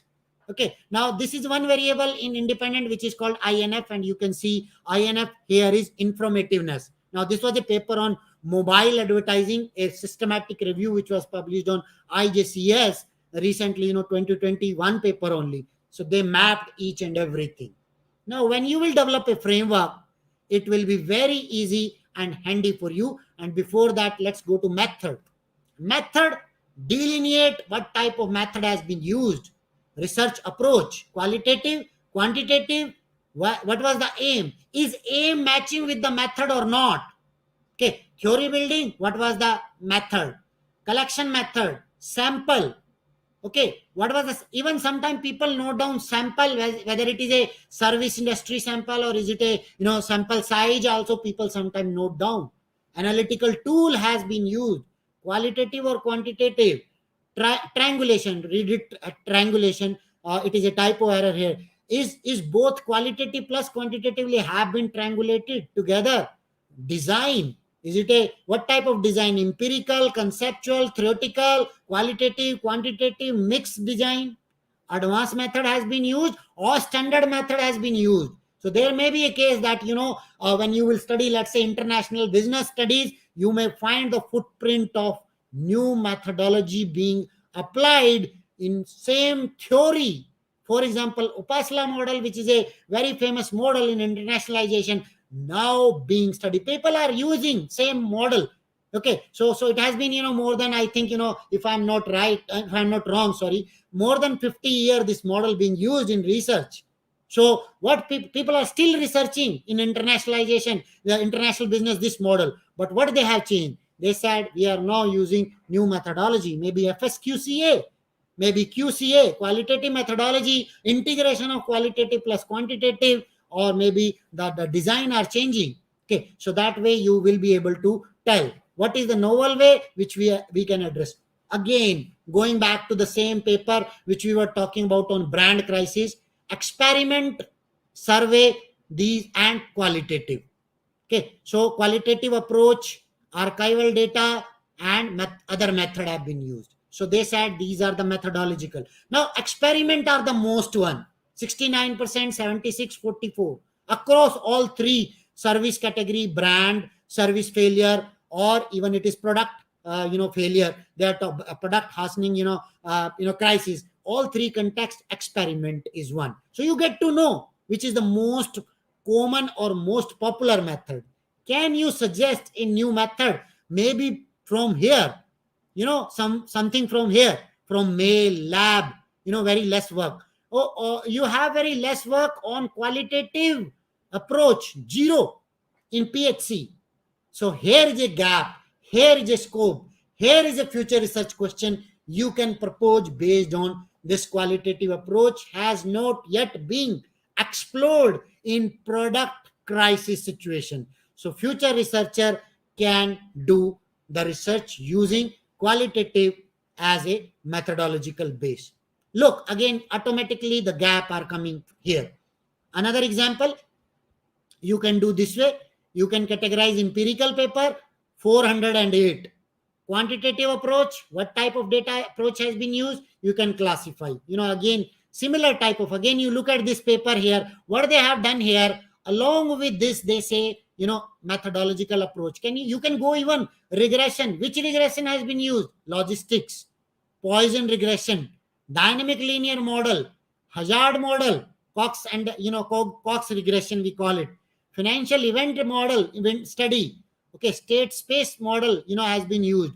Regression, financial event model. Now you can get a hold of most popular, least popular, and based on that you can propose that can there be anything which can be new, or within the existing, within a theoretical framework, maybe in this particular context, let's say, using this theory, maybe nobody has applied DLM. Okay, so you can propose this way also. So your contribution can come theoretically, construct, concept, or methodologically. That's way you can do it. Now, based on this, based on all what you have done, I'm telling you, I have not used any software. It is all manual mapping. Me and one of my co-researcher have done. We gathered the data from Excel sheet, which we did it from there. We created this conceptual framework, also called ADO framework, antecedent, decisions, and then outcome, sorry, not decision, determinants. Okay, so or what we call is moderator or mediator. Antecedents are basically your independent variable. Now we said independent variable on opaque pricing are from consumer side, market side, supplier side, and technology side. Okay, now there are different concept associated with opaque pricing. There are 9 concepts revolving around opaque pricing. This is what we are trying to say. And finally, right hand side, we are talking about consequences, means outcome, or dependent variable. There can be 3 level of outcome, or 3 level of dependent variable: strategic, transformative, and variance in opaque product and service. And basically we are saying that future research can take strategic plus transformative marketing point of view of it. That's how the future researcher can talk about it. And that's another way of it. Look at here again. using same collaborative internationalization as an example. Antecedents are three level: individual level, you have managerial attribute. They further created a network of what are those managerial attribute, and the number in the parentheses are 25 studies managerial attributes have been studied. Firm level 13, 14, 21. Now you get hold an idea that most studied variable, most studied independent variable are firm level. Okay, least studied 25 only, like you have market characteristics has not been studied much. Okay, so you can propose that in future using market characteristics as a independent variable, you can use the proxy of market characteristics. It could be entry level, entry mode, or whatever. Okay, or it could be market characteristics, could be emerging economy, developed market, or it could be a gig economy, service economy, or whatever. There could be many way of operationalizing this variable.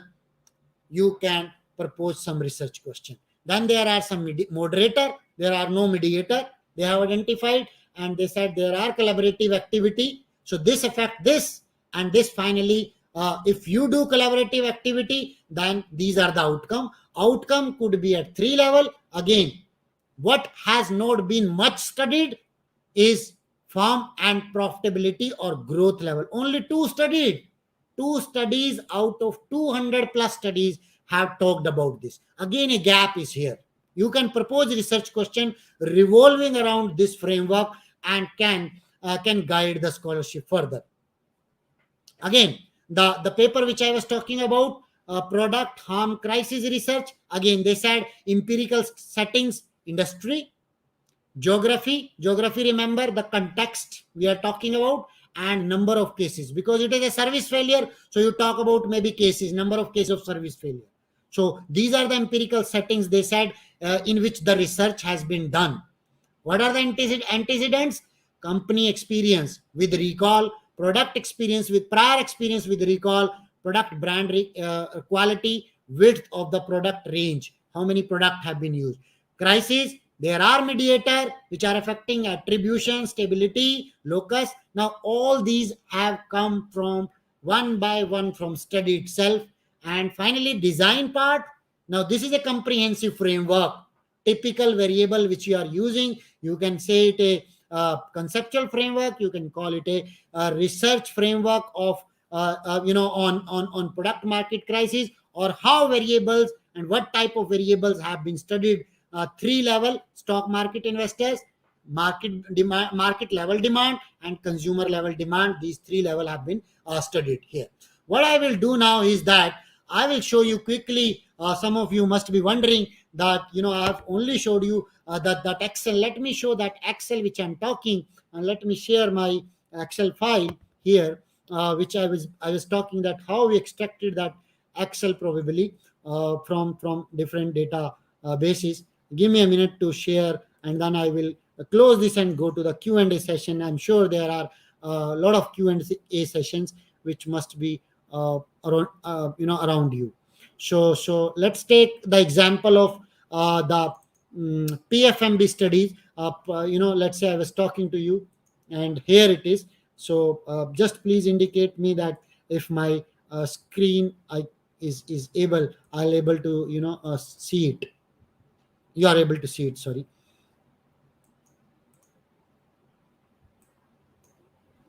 So are you able to see screen? Faizan, is Uh, Excel coming? yes. I just put your screen on. It should be okay if you open the Excel file. Is it here? No. Oh, I yes, think, yes. Right, yeah, it yes. should be here. Sorry, I'm Mm-hmm. using two screens, so sometimes there is always a confusion actually. So now Yes, look at this. Look at this paper. Let me zoom it further for you. So again, all variable which I've talked to you. So let me take little right of it. I have noted down the author, title of each of the study. Remember the component. These are different concepts. So a single study may have different component. Now, this is a study which I talked about investment also, insurance also, borrowing also, and saving also. But here is a study number 3. Look, only talking about borrowing. Here is a study which is number 4 or 5, only talking about budgeting. Okay, so look at this different concept around it. So you will get to know how many number of time, if you put single, simple count, how many time investment is appearing, how many time insurance is appearing. And we all know it is a game of playing with excel, number, sum, okay, percentage and all that, all descriptive part of it, and then going back to the paper and finding out what is the gap. Okay, so go back, go, let's move further. Right here, what we did further is that, we talked about year. Now year, remember I told you year, why I wanted to know year, so that I can plot it, how the growth on, PFM, personal financial management research, has grown over the period. Sample population, look at this variable which I talked to you. What has been studied? Young, generation Y, 60 plus, senior worker, executives, college student. Now, remember the characteristics, one variable I was talking to you. Okay, so characteristics of my sample is this.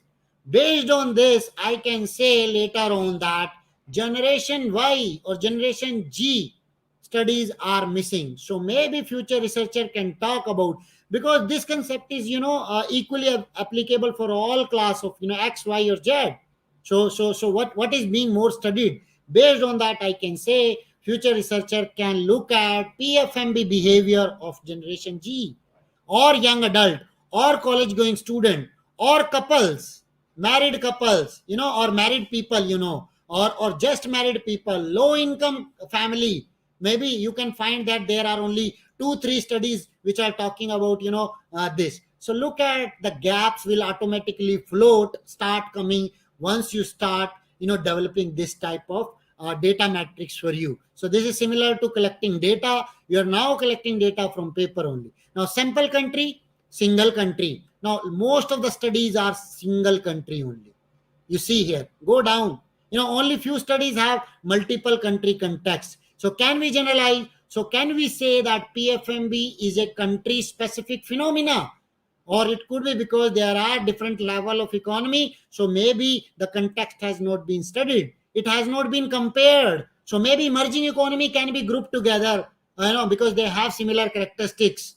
Or they can be, a study can be there to compare the saving behavior, or maybe the borrowing behavior, or loan behavior, or whatever behavior you are talking about, PFMB behavior or personal financial management behavior, and compare, so that we can say, can there be a unique theory about particular group? Can there be a common factor which can talk about that? So look at how many research question you can get into. Now then, how many empirical studies are there? Now why I need to categorize my study as, now I'm simply coding it as 1 or 0. I can simply write here yes no also. So one is saying that, yeah, it is an empirical study. So most of the research is empirical, and I have a now good case of saying that conceptual or theoretical studies can be there, because there are a lot of theories being used. Why? How do I get to know that a lot of theories being used? Look at here.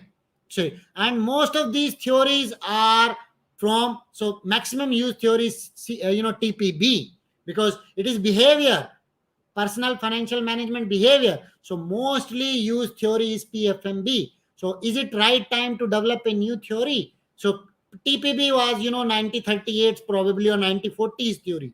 So but now the characteristics of generation G, which is talking, we are talking about, is there a need of another theory with the advent of something called digital also, where people are saving digitally or virtually, or using, digital saving or digital, financial literacy behavior. That's how I need to think, and maybe I can propose some research question around that. Then towards design, qualitative, quantitative, case study, collection methodology, survey is the most popular. So nobody has used archival data.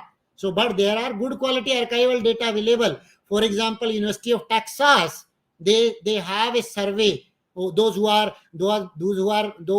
interested into consumer economics research, it is a good repository. You can get hold lot of survey which are available, which are US based survey basically. And during COVID also they continue to do the survey, and you have rich depository of first primary data over there. because they are survey based studies. So you can go there and you put a request of your project, that what kind of project you are doing. They will give an access of that particular database, and you can use that, because that's their motive of creating that database. So sometime you can do so I can propose that using archival data, something like this UTS which I just talked about, you can do some study and understand that can you find out some determinant. Laboratory studies are missing, experimental work is there, so probably there are a scope of experimental research, where I can do something called I literate people, and then whether their behavior changed or not,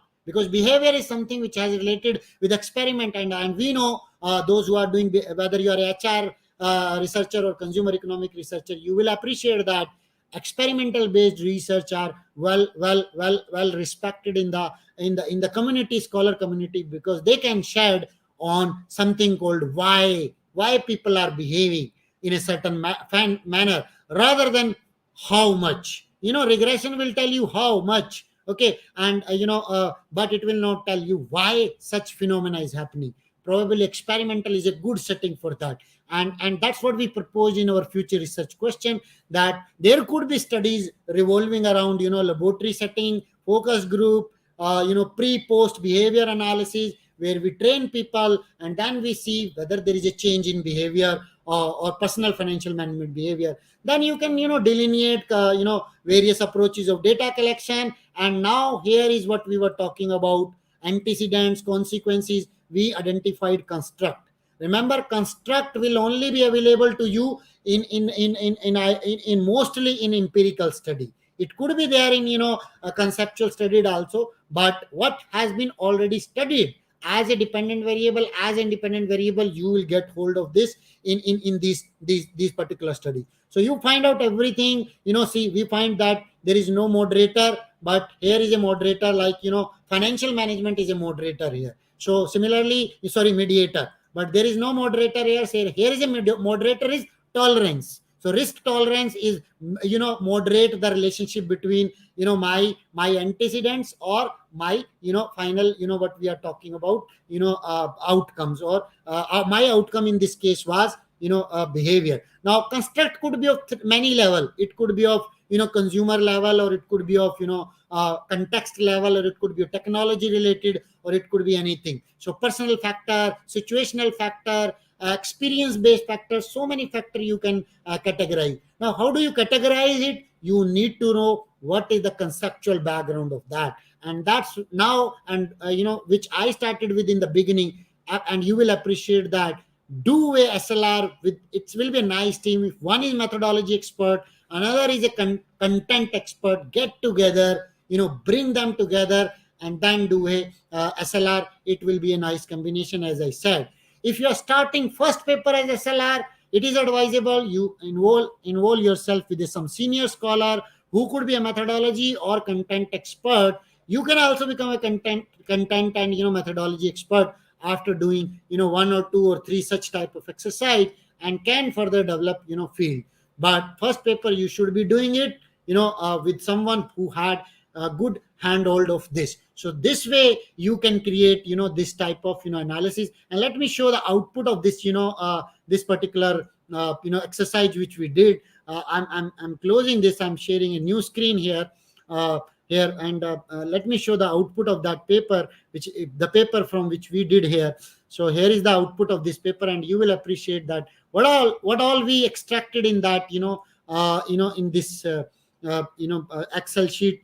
We all use that for the purpose of pointing out, and this paper went into a in a good decent journal. As I said, it was a part of PFMB.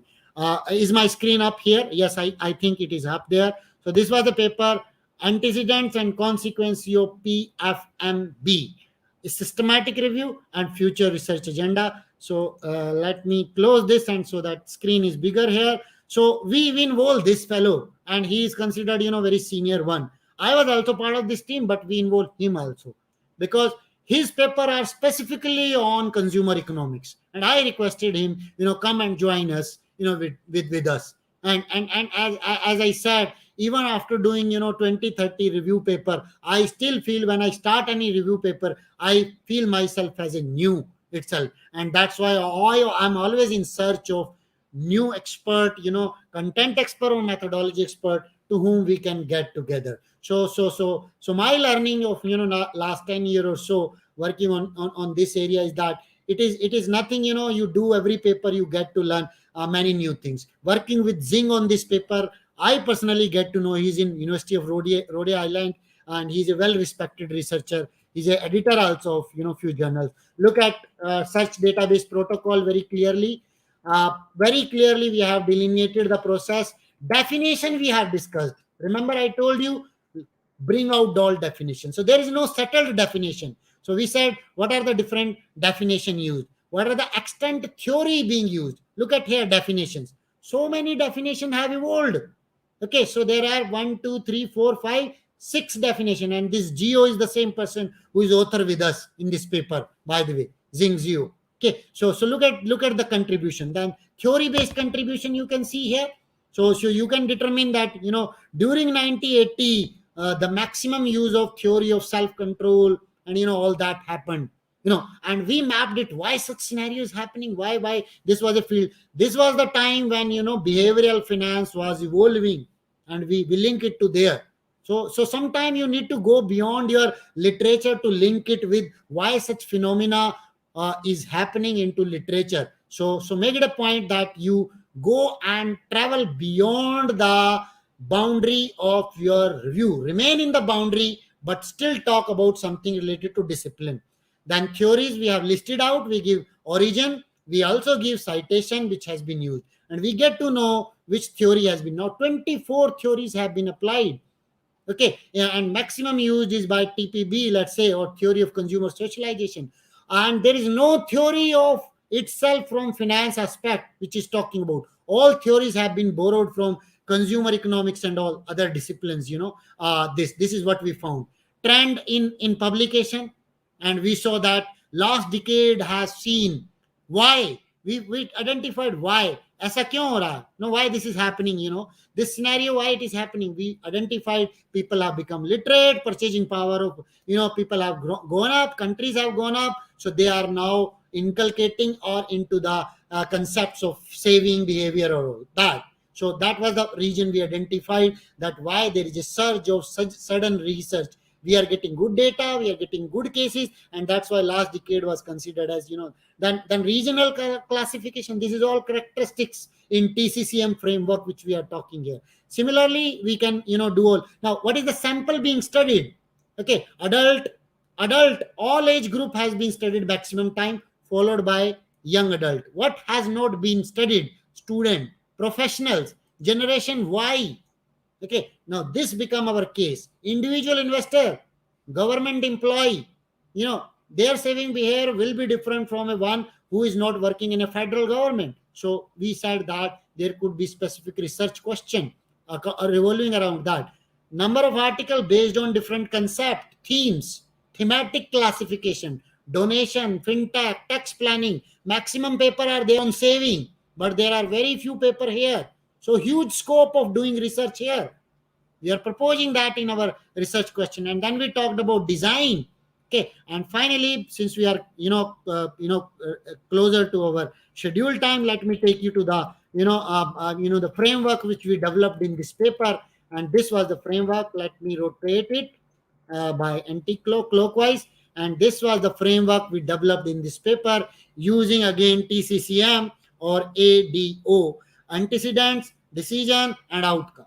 Okay, or determinants and outcome. So antecedents, we found demographic antecedents, personality traits. So theories from personality, big five, optimism, and all being used. So we said but there are other competing theory of personality. They have not been tested. So here was a case of future research, that future researcher can use that. Social aspect, technological aspect, environmental, cultural, situational. Now this exercise took us, let me tell you now, delve into timeline. We did this exercise in 3 month time, because we said we want to finish this review within this particular time frame. so that this paper become, something. And we offered some research question centered around what was happening. And then we said, what are the consequences, what are the different concepts associated with PFMB. As I said in the beginning, insurance, borrowing, savings, they all are that. There are mediator, there are moderator also, literacy, cognitive. But there could be, some factor which are mediator and moderator both can be looked into. Self regulation, time perspective. This is how you clearly map a paper and can develop a piece nicely, tidily. Go back, and this paper was, based on my learning of IJMR, James, and all other paper. And I'm happy to share, when this paper went for a review, one of the reviewer in round one itself wrote about this paper, though he gave major revision. But he said, if these comments are addressed, this paper can become a benchmark for the scholars who are going to do research in the area of personal financial management.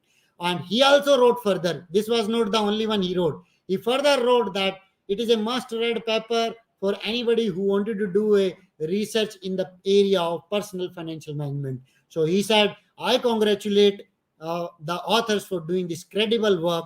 We got major revision 1, minor revision 2, and then we finally got this paper straight acceptance. And this was how the story of this paper goes up. And I thought of sharing with you. Sometime you do a job and sometime reviewer appreciate your idea and give you a comment like this, you feel really boast about it. And doing all these is not less than writing 2 or 3 empirical work. Let me tell you. Okay, it is equivalent to same value.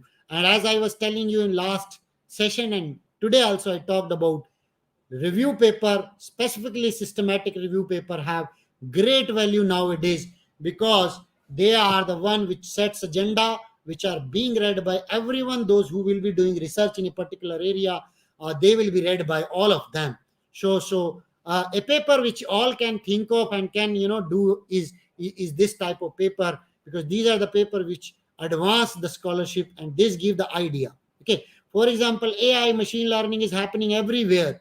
Finance also, marketing also, sustainability also, tourism also. People are writing left and right, and most rated or most cited paper are this only. Okay, so with this, I get back to my basic agenda. Let's see our slides once again, where I want to take up this Q&A of the session, and I get back to that. Before that, if I do not get an opportunity of saying thank you to all, so here is the my way of saying thank you to all of us.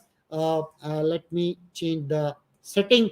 Those who have joined this session from all part of the world and listen, I hope this session might have given some food for thought, if not all, because I believe there are the much there are many much more to know actually when we always enter. It's like a big sea. More you dive in, more you get to know how much is yet to be explored.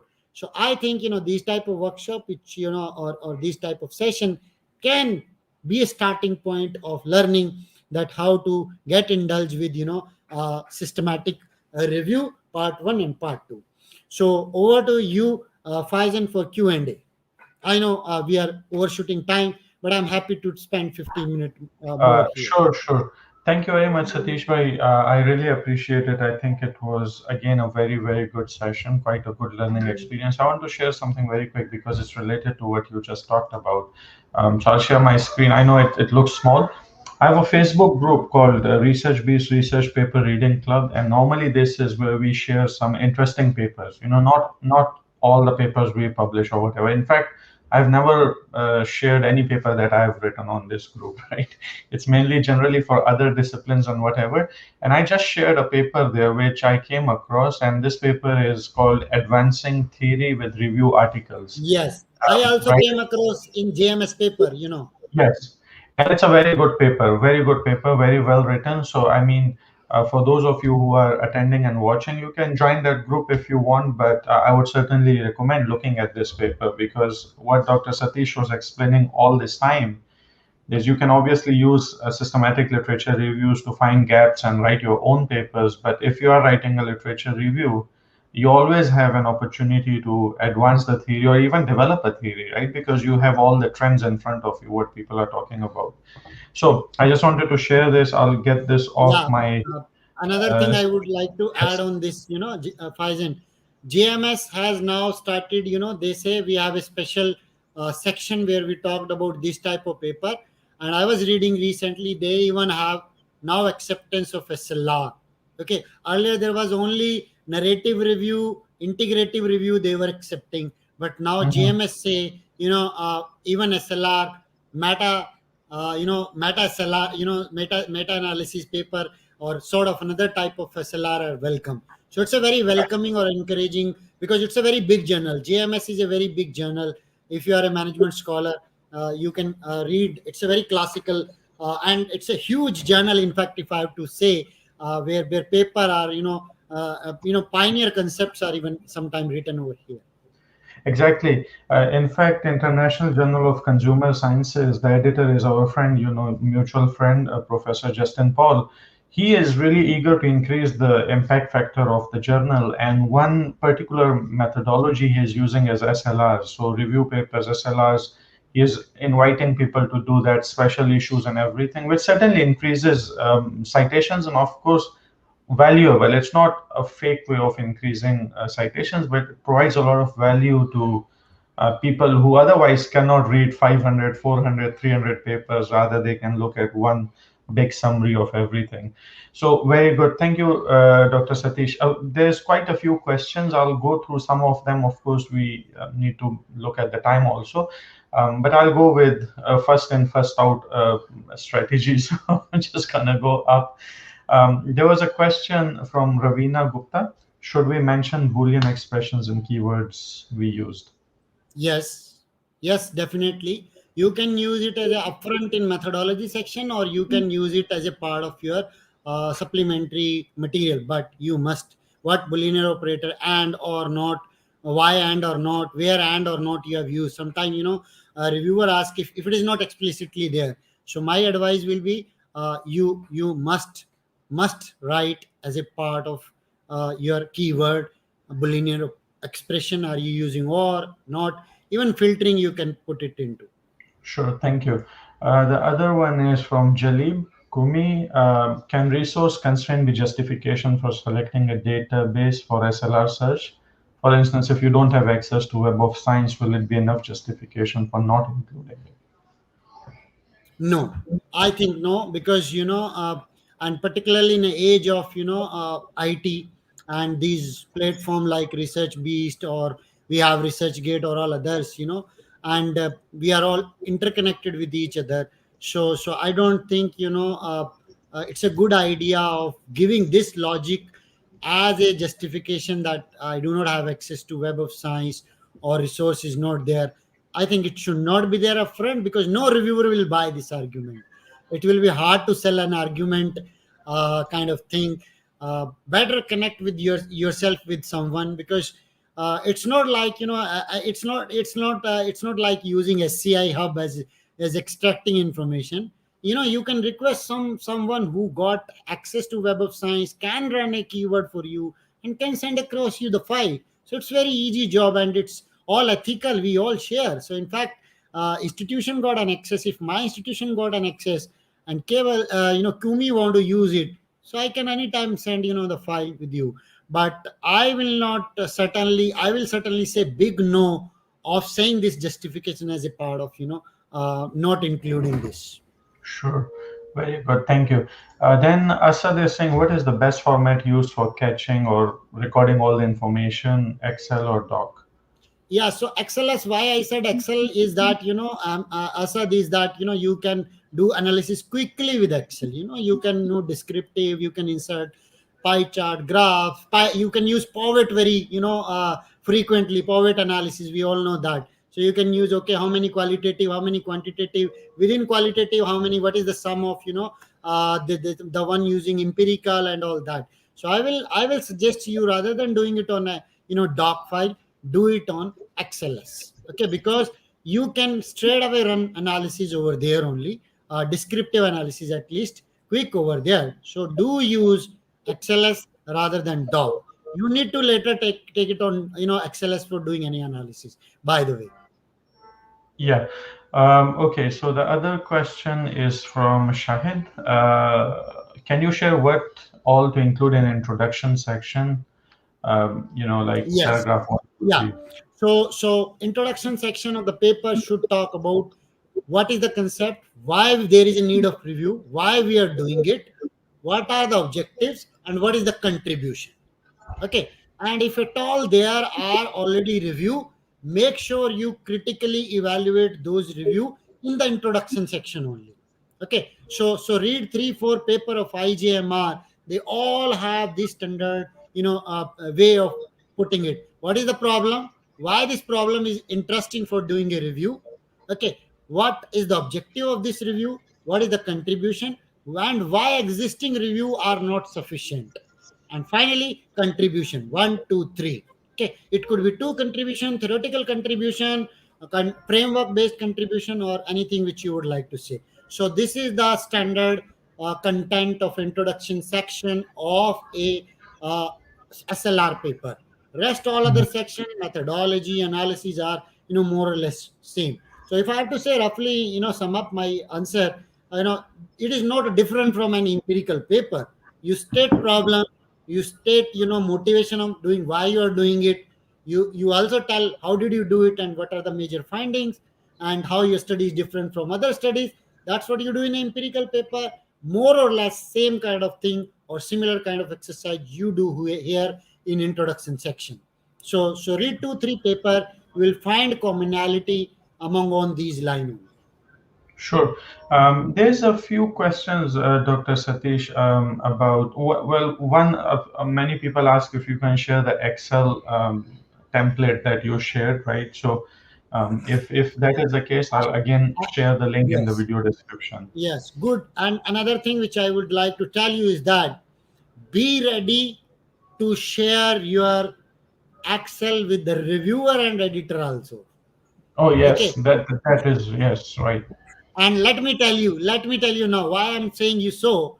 You can freely download the supplementary material even if you don't have access of full paper in your institution or with you. Go to IJMR paper, there is supplementary material. You have a big Excel which you can download. You download it, develop your own, improve that upon.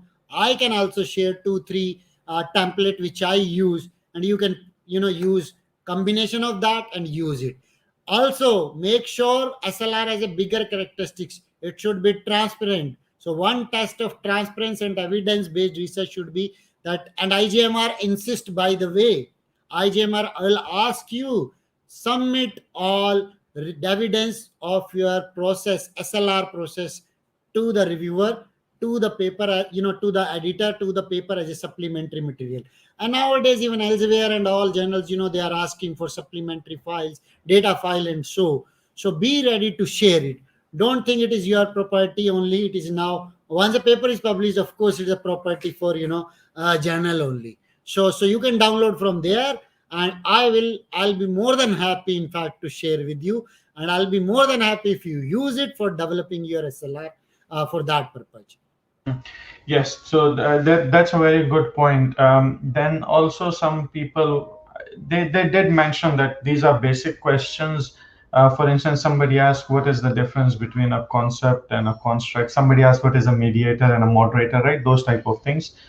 So I would say that, of course, when we do these sessions, there's a basic understanding that everybody knows at least some basic knowledge, and that's okay if we don't know. Maybe there are some master level students or some students who don't know. There's a lot of resources available that you Yes. can see, Yes. so And to add on what Faizan has rightly mentioned, there are books by research, they like research design by Creswell and Creswell. Read that book. That's a very good book of understanding research as a onion. And as he rightly mentioned, when you come to such type of workshop, we have something called prerequisite. Okay, though there is no prerequisite of doing SLR and other type of review, but conceptually, so concept, construct, operationalization of construct and construct, these all are taught in a research design or method course. Okay, so I I would like to, only advise you, say that, you go there, read there, you can quickly, and there are enough resources, as he mentioned. I am sure on research beats there must be some, some video, tailoring around that, which is talking about that basic ABC of, research method or research design. You can go around that. So they are mediator, moderator, they all are being explained mostly in the paper. If you don't know, go through and read that. When we are coming to such type of workshop, it is little bit expected that we are here, and we know that, these are something which I know, and I can extract concept. For example, PFMB paper, saving behavior is a concept. How saving behavior has been measured is a construct, and how operationalization and measurement of that. So maybe I'm asking you a question: how much of your saving, percentage could be one measure, okay, of doing that. So that's how quickly the difference between, all those what we were talking. Right. And just add to this very quickly is that's why many journals now are adding the methodological sections in the journals, because this is Yes, also another debate, right? When we talk about the concepts being developed and the theories being advanced, methodology itself is also a theory, right? Measurement theory, other things. So that's also always advancing. One very little suggestion to all my friends who are watching now is it doesn't matter you are a professor, associate professor, you are a graduate student, we all are learning constantly, constantly learning. One example is yesterday I met a couple of my friends and we are writing a paper, it's a methodology related paper. We started it around a year ago. It involves some review and some explanations. But 6 months down the road, the theory has developed about methodology. So yesterday we met to how to include those recent debates in our paper because it's also proceeding, it's also developing all the time, right? For instance, we all have this understanding of reflective and formative constructs in quantitative. Now it's obsolete. Now people are talking about aggregate concepts and subordinate concepts. So that is important for us to always follow that discussion also. Maybe Dr. Satish, I'll ask you two or three more questions that are here. And then for the rest of the questions, I don't know, maybe we can have another session down the road, maybe a couple of weeks later. We'll give people some time to go through these videos and maybe they might have some questions and then we can come back and answer those questions as well. So Rifat has a question, actually two questions. She's saying, while considering synthesizing points, we consider sample area like student, employee, etc. We consider them within a context or what? yeah, I don't know. yeah, yes, you can specify. So if I got the question rightly, the Shahani is interested. So let's say I'm proposing, so when I'm proposing, of course it should be in a context only. Okay, so Mhm. maybe that context is missing in general. So it may be specific to maybe emerging economy, maybe one particular region, MENA region probably, or let's say, only one particular aspect of it, developing market only. So context is always may can be specified. If you can even narrow down to the context, what are you doing? You are serving to a scholar, write research question, just do research actually. Okay, or you could be as you can be, as something called propositions. The propositions could be, more generic. You are not giving a very specific remedy that in this particular, context, or in this particular, aspect, you can try student sample or employee sample or student related study. If you are giving it, it is an impression to a reviewer, reader, scholar, that that the way you have conducted that SLR and the way you have written those research questions, it is targeted. It's focal. It's very very specific. Okay, that's how you can read it. Yeah. So obviously, if you are giving some suggestions related to RQ, future RQ, FRQ, this could be context specific, or this could be, some could be context specific, some could be generic.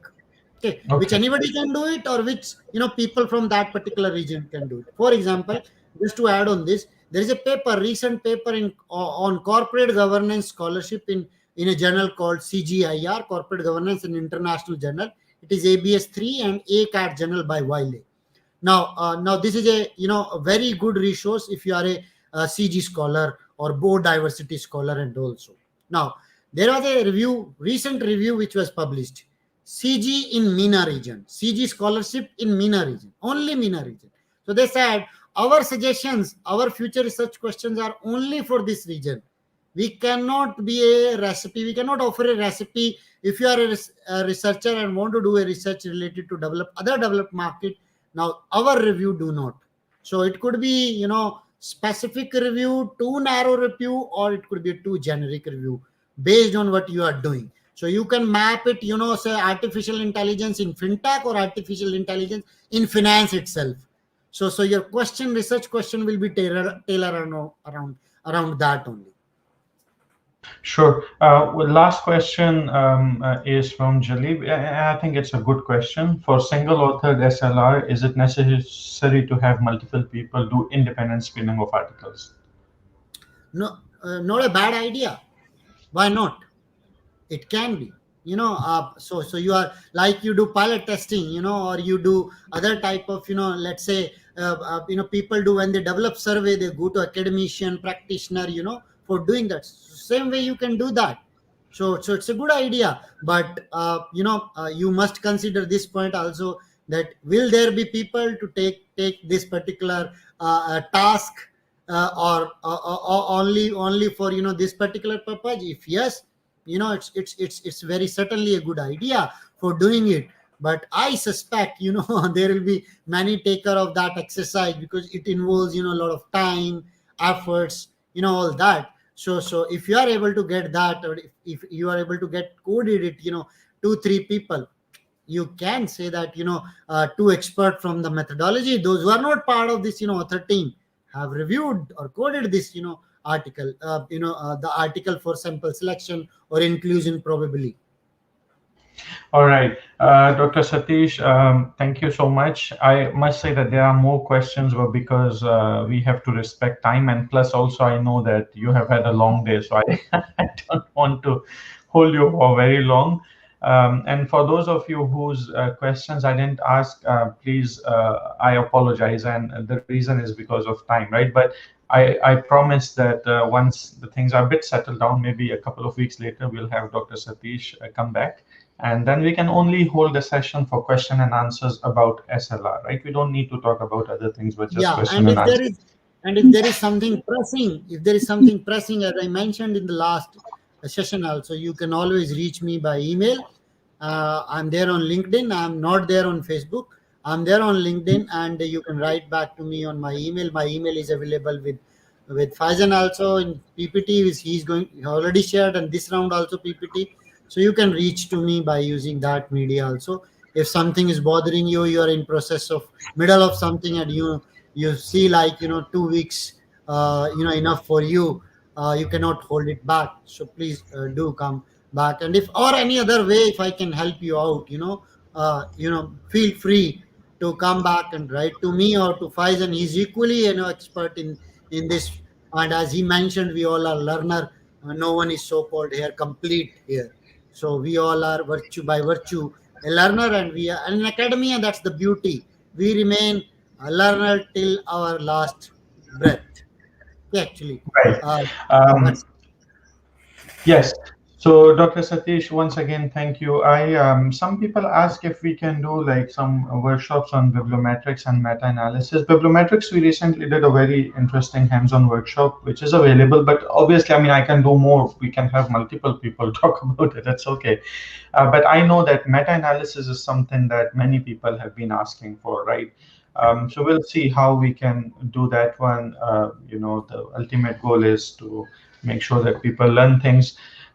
For all the people who are joining, once again, lastly, I'll tell you this as a nugget, learning nugget, and that is keep updating your own knowledge, right? Read, talk to people. When you go to conferences, if there are people who are presenting about a particular topic or method, talk to them. Unfortunately, many of us, when we go to conferences, we don't talk to others. I don't know, maybe not very confident, or maybe there's like sort of silos or barriers where we think that this is a professor, maybe you won't talk to me or something, right? And it doesn't work like this. I think many people, most of the people are very friendly. You can reach out to them, you can email them. Dr. Satish and I got to know each other through LinkedIn and then emails, right? So I mean, we haven't met in person before, and I have several other friends that we have had good friendship through emails, right? Just back and forth emails. So reach out to people. I think it's a very well knit community. People love to help each other. Most of them. I know there's some problems. Most of the people are pretty good and they are very helpful. And share with other people. That's how this thing proceeds. And Dr. we Satish, we yes, need only please. one helping hand. We don't need many helping hands. Sometimes we need one helping hand. So as he rightly mentioned, I was also saying in last session, come out, write emails, talk to people, write on LinkedIn, maybe on ResearchGate, connect with them, use social media for other purpose also, but for your research, literacy also. What we call is research literacy. So Mhm. so so so do come, and I completely echo what Faizan just now said. We all believe that he or she will not reply. We all have psychophancy fear and all those problem perceptional issue in HR and OB they call it. Please come out, and let me again add. I work with 70 to 75 co-authors from different regions, and let me tell you, almost 90% of them I have never met in person. Okay, we are only working on email, and thanks to this technology which is there. So we need to come out, and people are very helpful, and we need only one who can help us. It could be Faizan, it could be somebody else. That's it. Thank you, Dr. Satish. Thank you to everyone who joined Thank us, you. continued from last week, who are new here. Keep supporting the channel. Share it with others if you feel this is valuable to your students, to your other, colleagues or whoever. Thank you so much. Stay safe, stay healthy, and see you down the road.